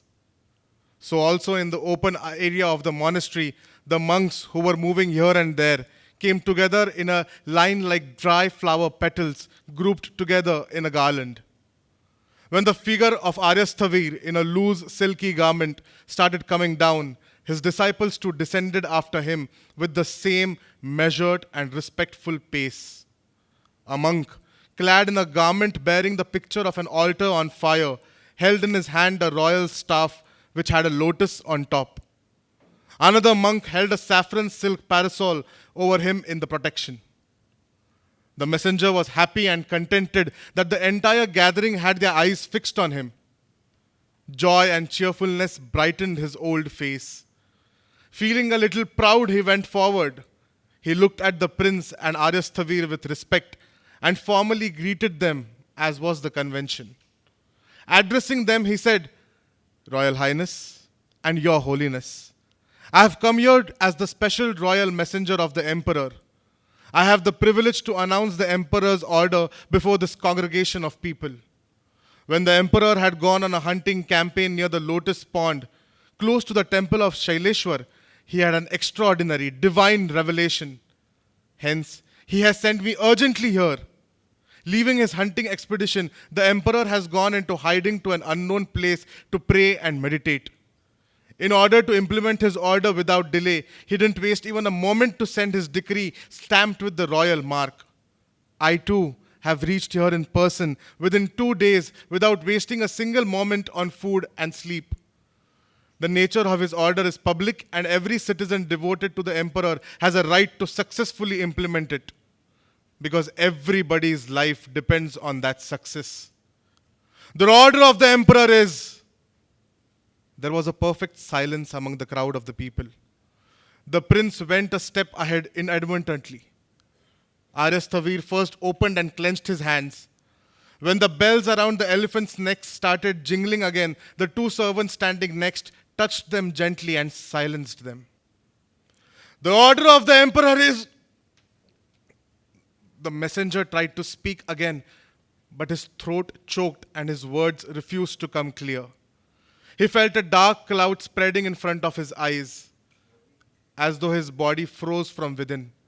He stood like a pillar looking into the void. After a few moments were wasted, the crowd began to feel a little unsettled. A minute vein of impatience appeared on the brow of the prince. Hidden in his silky garment, Aryastavir's fingers moved agitatedly. The messenger's lips were quivering aimlessly, and his old face began to look helpless and distressed. The ministers who were close to the prince whispered a suggestion to him.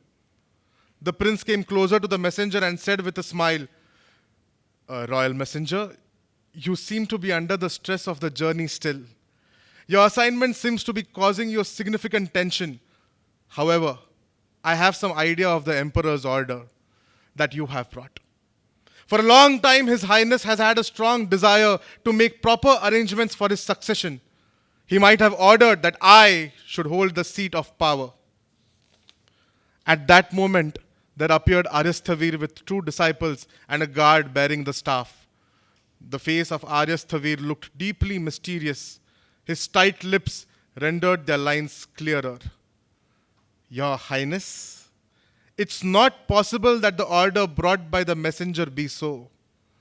However, there's a great and holy responsibility on the emperor to look after the protection of religion. About a week ago, I had the pleasure to meet him, and I found that his peace of mind was disturbed owing to that issue. His face showed not just happiness, but also gratitude when I promised, in a situation of urgency, to bear the responsibility of governing matters of religion. Leaving his hunting expedition and keeping in mind the same conversation, the emperor might probably have sent the same order through the messenger." Though the prince seemed to greet him with modesty, the irony in his action was apparent. He said further, "There's no doubt that the spiritual work is really holy, but a decision regarding it will be meaningful only after finalizing the issue of succession. How can religious matters be governed if there is no governor for the state?" A streak of anger lurked on Aryastavir's face, rendering his lips sharper. But his shrewd voice became soft instantly to say, "Who can say your words are incorrect? But the emperor is still the ruler. Will it not be appropriate to leave the decision in this regard to his discretion and wisdom?"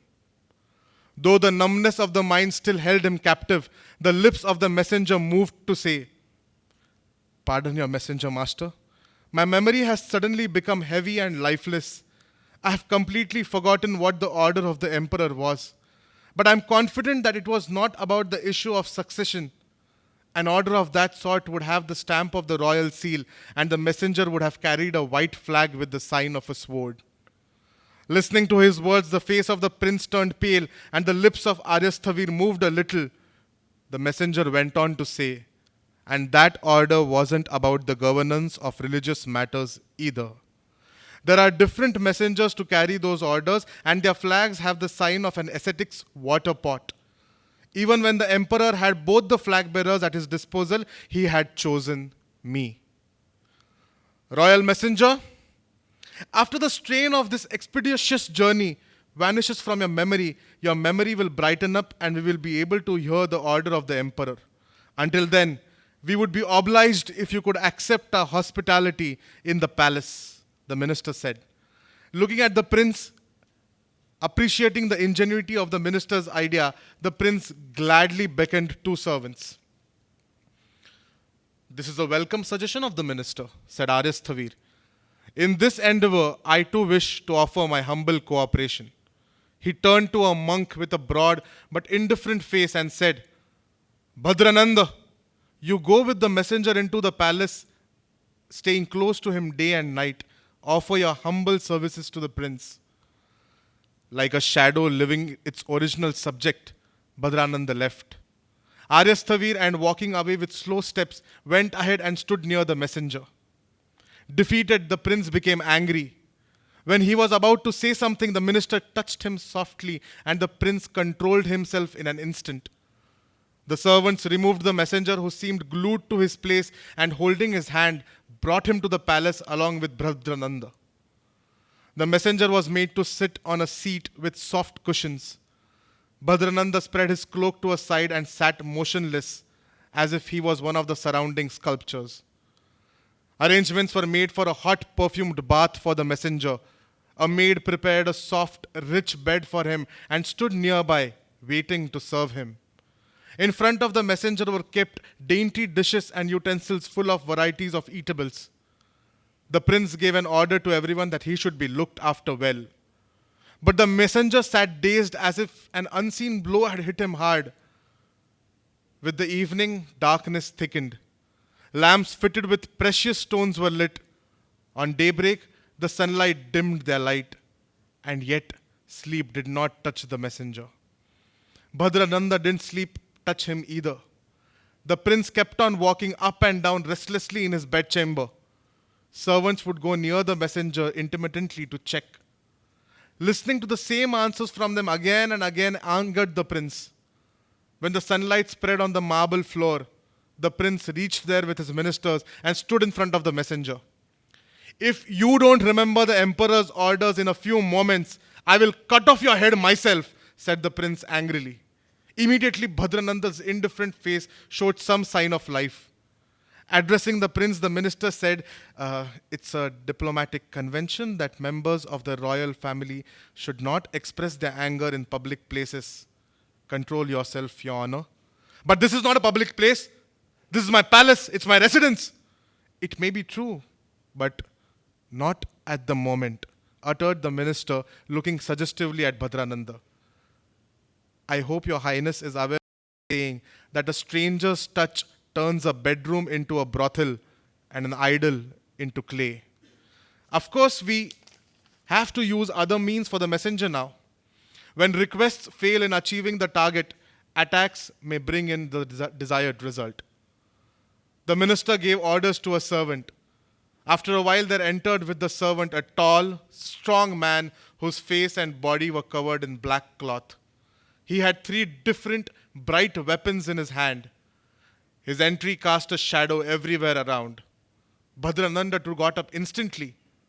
Royal messenger, the emperor's order that you have brought is undoubtedly about the prince. The only difference is that you don't remember it right now, said the minister in a soft, suggestive voice. I wish to help you as to awaken your memory. This man is a dome from a city, a hangman who works in the graveyard, an executioner, a professional tormentor who brings death to people. He is an expert in carrying tasks assigned to him. His expertise in peeling off human skin from the body is unparalleled. We have ordered him to use a little of his skills on you. A wave of fear touched everyone's heart. The messenger, however, was sitting numb and frozen, as though he was not concerned with any of these things. For a moment, the minister waited for an answer and then indicated his approval to the dome, who moved quietly towards the messenger. With just a stroke of his hand, he removed the cloth from his back. Using a sharp weapon, he drew a bloodline on the back. Within a short time, he peeled off palm-sized skin of the man from his back. The onslaught of excruciating pain made the victim twist in agony. When it was unbearable, he became motionless. Some moments passed. Terrible disappointment brought anger to the face of the prince. When a sudden attack of pain gripped him, the messenger uttered in distress, instead of this slow agony, give me death in an instant. I will remain grateful to you. I don't remember the emperor's order, but it was not about the prince. I swear by my troth. The anger of the prince was uncontrollable now. He gave the messenger a hard blow. As a result, the victim fell down in utter agony. Throw this man out of the palace so that he will become a victim to hungry dogs. The hangman lifted the messenger like a soiled cloth and threw him on the main road of the city. There were bloodstains on his shining weapons. He wiped them with the victim's cloth and went away. Bhadrananda looked at the messenger. Though he was motionless, he was still alive. He called 2 monks who lifted the messenger. Climbing the steps with great difficulty, they brought him in front of Aryasthavir. Bhadrananda told them his memory might wake up in the quiet, sacred atmosphere of the monastery, but my way will be different. What could not be achieved through providing food and luxury in the palace could be achieved through starvation in the monastery. The moment Aryasthavir gave his consent, Bhadrananda put the messenger in the narrow cell meant for monks and said politely, it would be in your own interest to recall that the emperor's order was only in connection with Aryasthavir. Till then, we have decided to keep you away from all temptations of food and water. However, if your memory wakes up, you will receive the best of our hospitality here. I assure you, even an emperor's banquet would be trifle in comparison. The sun is shining on the figure of the dove now. Before it touches the petals of the lotus, try your best to remember the emperor's order. However, the messenger lay still in the narrow cell of the monks. Even though the wound was burning torch-like on his back, no agony was visible in his eyes now. The sunlight descended quietly from the figure of the dove. It slowly brightened the elephant with 4 tusks and touched the lotus with 1,000 petals.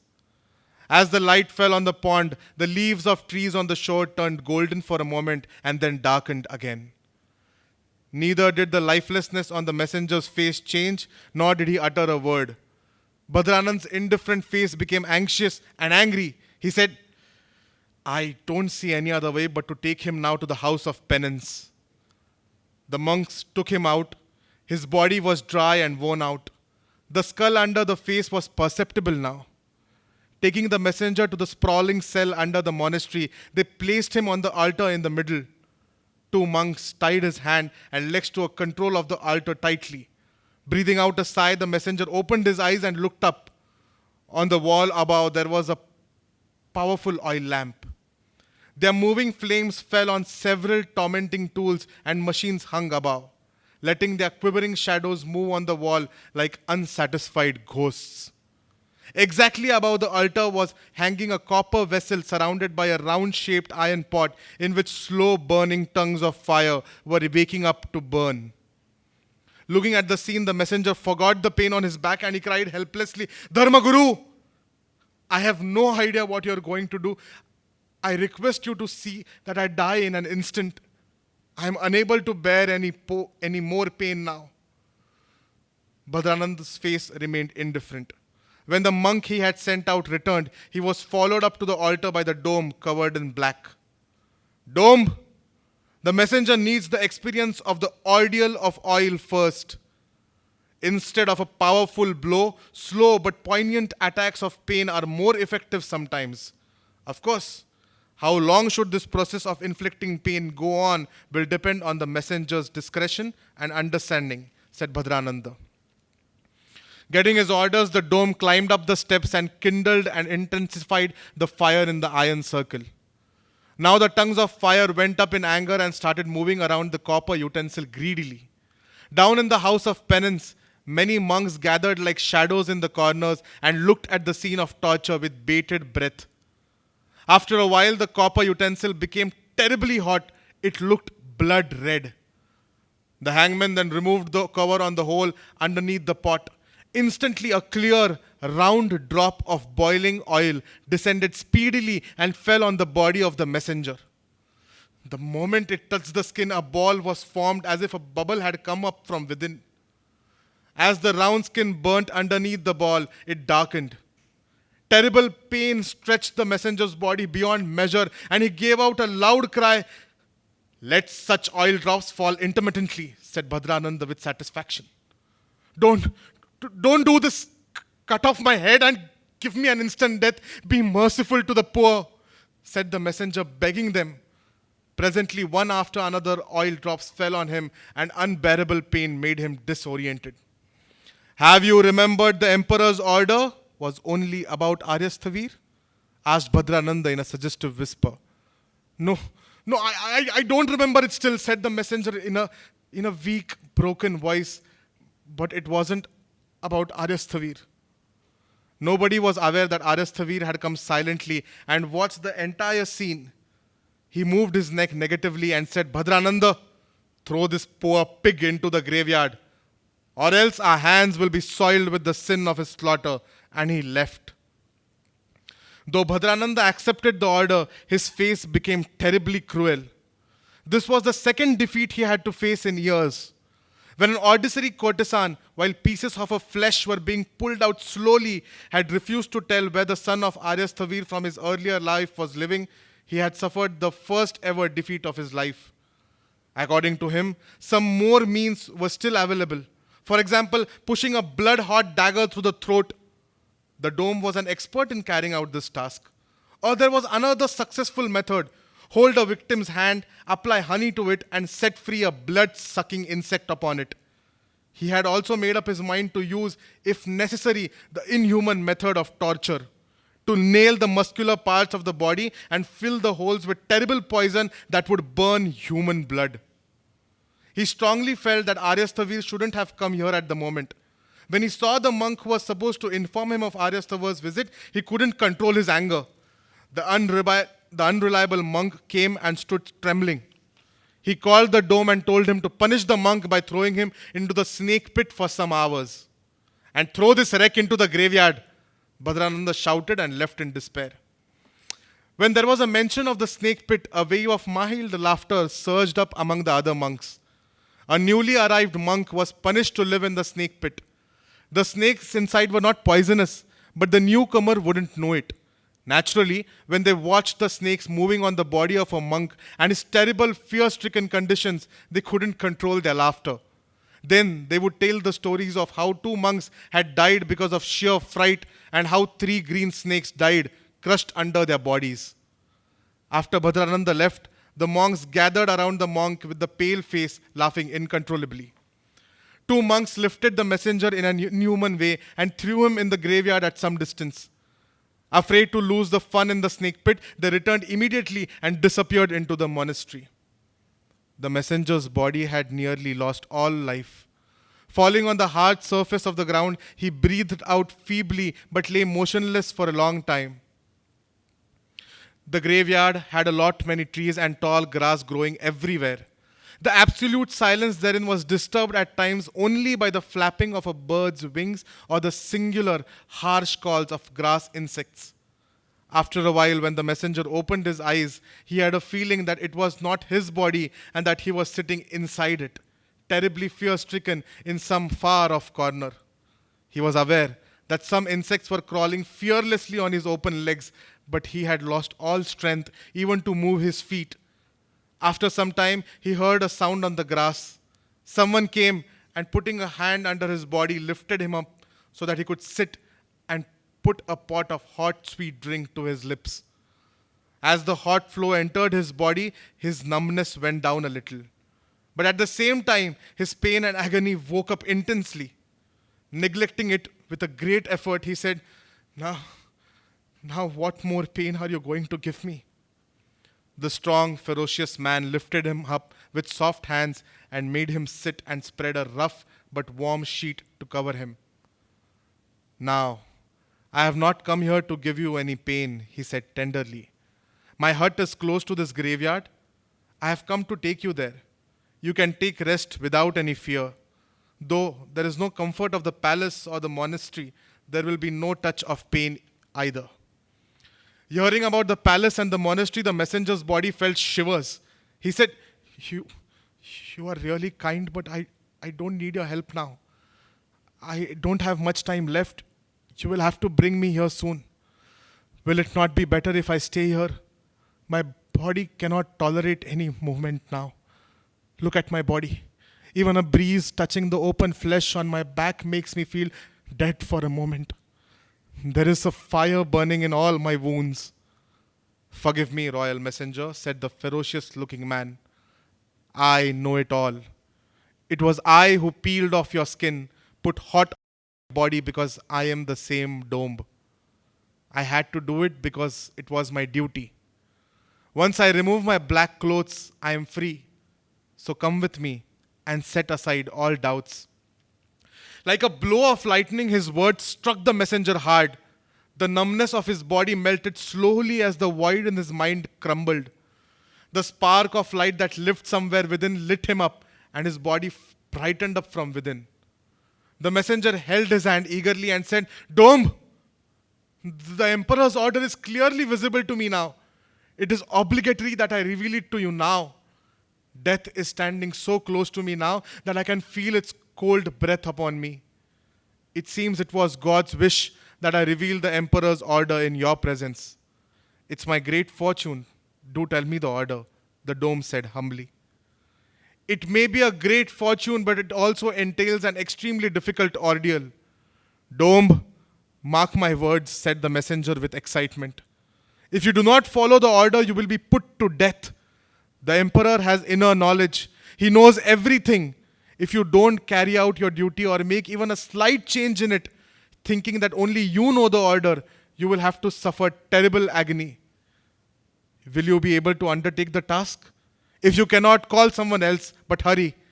My last moments are fast slipping. Set aside all fear, don't worry. Taking a solemn oath in the name of goddess Kalika, I say that I will not let the emperor's holy words turn fruitless till I breathe my last. Then listen.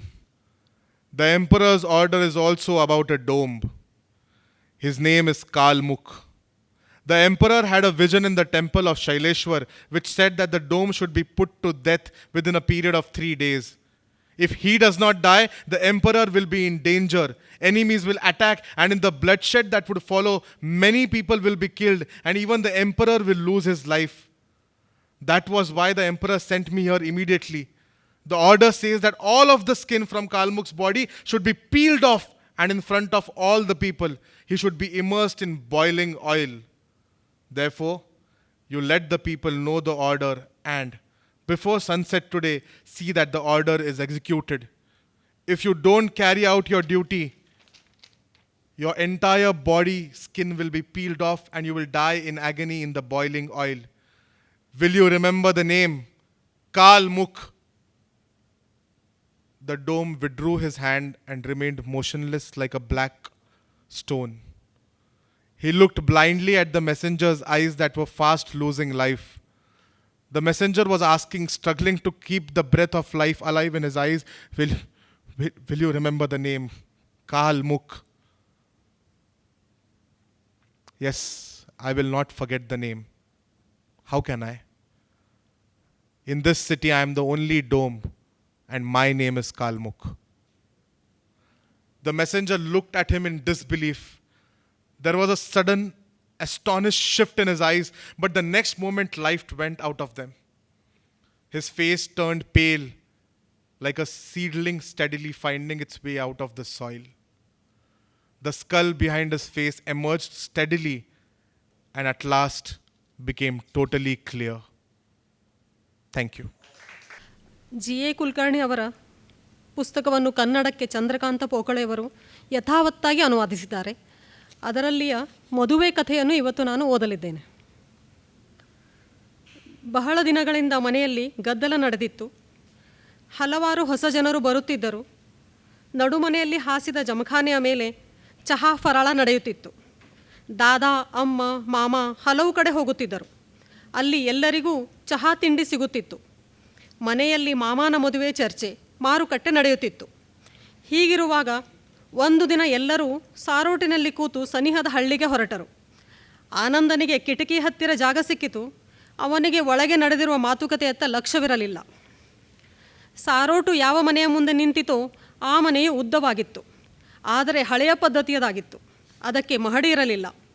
ಗಾಡಿಯಿಂದ ಜನರು ಇಳಿದ ಕೂಡಲೇ ರುಮಾಲು ಕಟ್ಟಿದ ಕೆಂಪು ಅಂಚಿನ ಉಪ್ಪರಣೆಯನ್ನು ಹೊದ್ದ ಒಬ್ಬ ಪ್ರೌಢ ಗೃಹಸ್ಥ ಸ್ವಲ್ಪ ಬಾಗಿ ಅವರನ್ನು ನಮಸ್ಕರಿಸಿದ. ಒಳಗೆ ಅವರನ್ನು ಕರೆದೊಯ್ದ. ಅಲ್ಲಿ ಅಂಕಣದ ಮೇಲೆ ಜಮಖಾನೆ ಹಾಸಲಾಗಿತ್ತು. ಅದರ ಮಧ್ಯದಲ್ಲಿ ದಾರದಿಂದ ಪಗಡಿಪಟ ಬಿಡಿಸಲಾಗಿತ್ತು. ಅಂಕಣದ ಒಂದು ಮೂಲೆಗೆ ಒಂದು ಬಿಳಿಯ ಕರುವನ್ನು ಕಟ್ಟಲಾಗಿತ್ತು.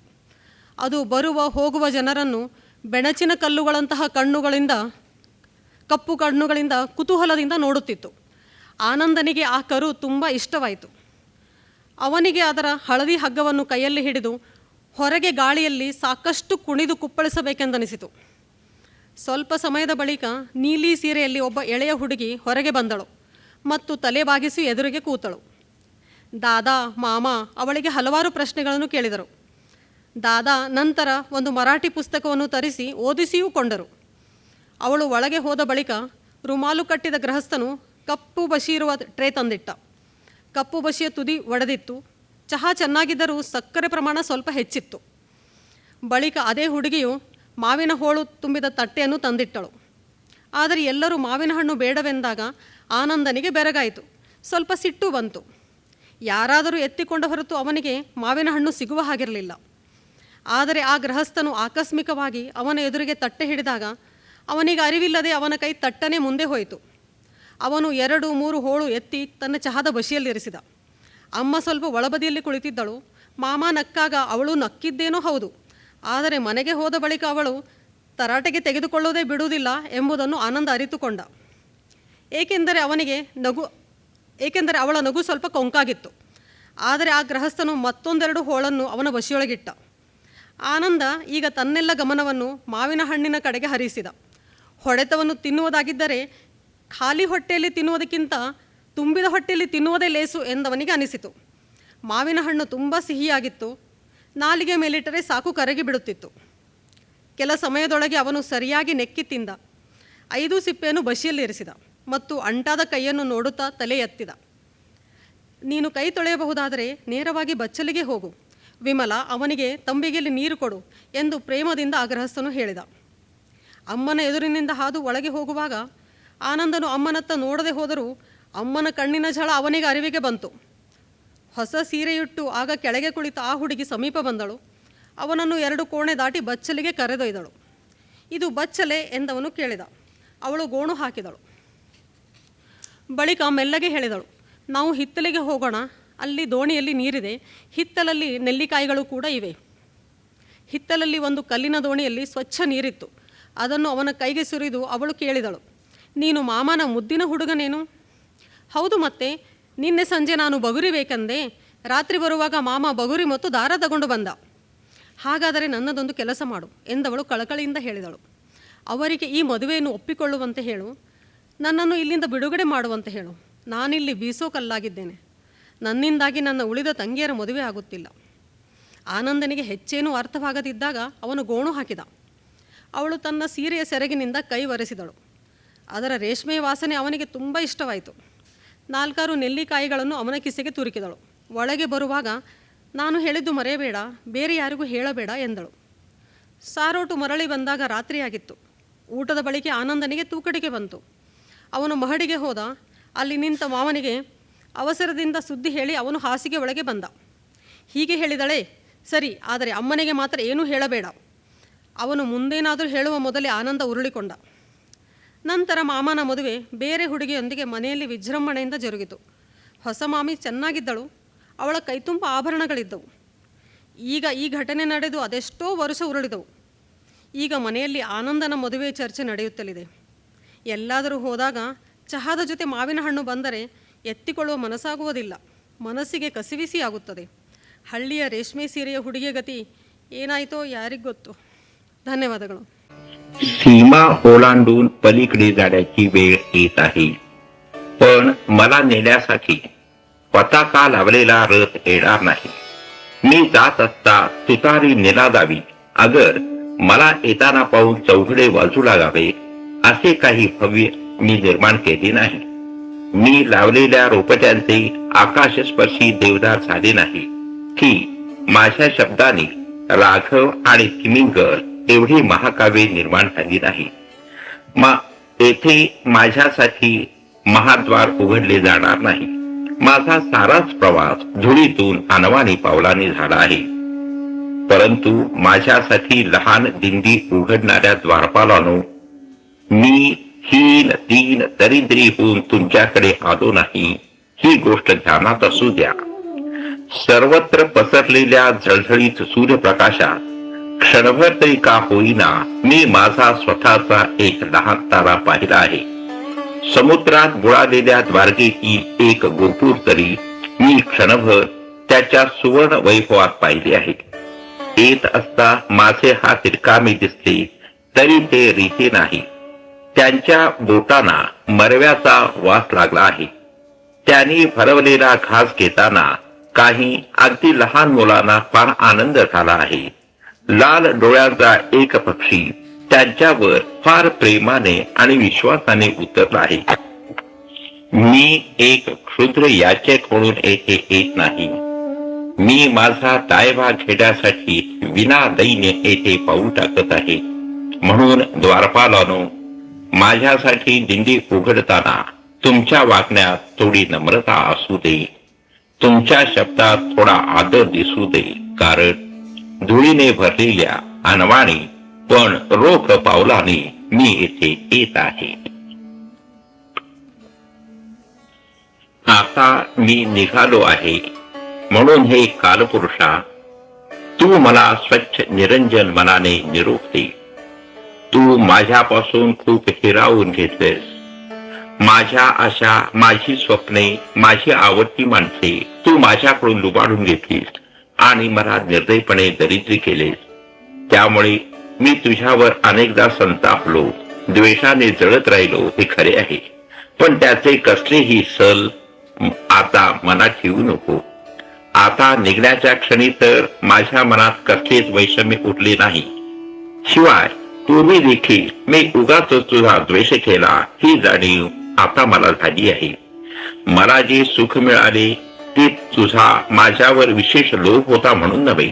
त्याचप्रमाणे ज्या यातना मला भोगाव्या लागल्या त्या देखील तुझा माझ्यावर राग होता म्हणून नव्हे.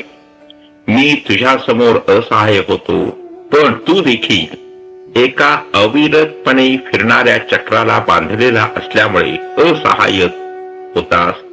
त्या गोष्टी तू घडवल्या नाहीस, त्या गोष्टी तुझ्याकडून घडवल्या गेल्या.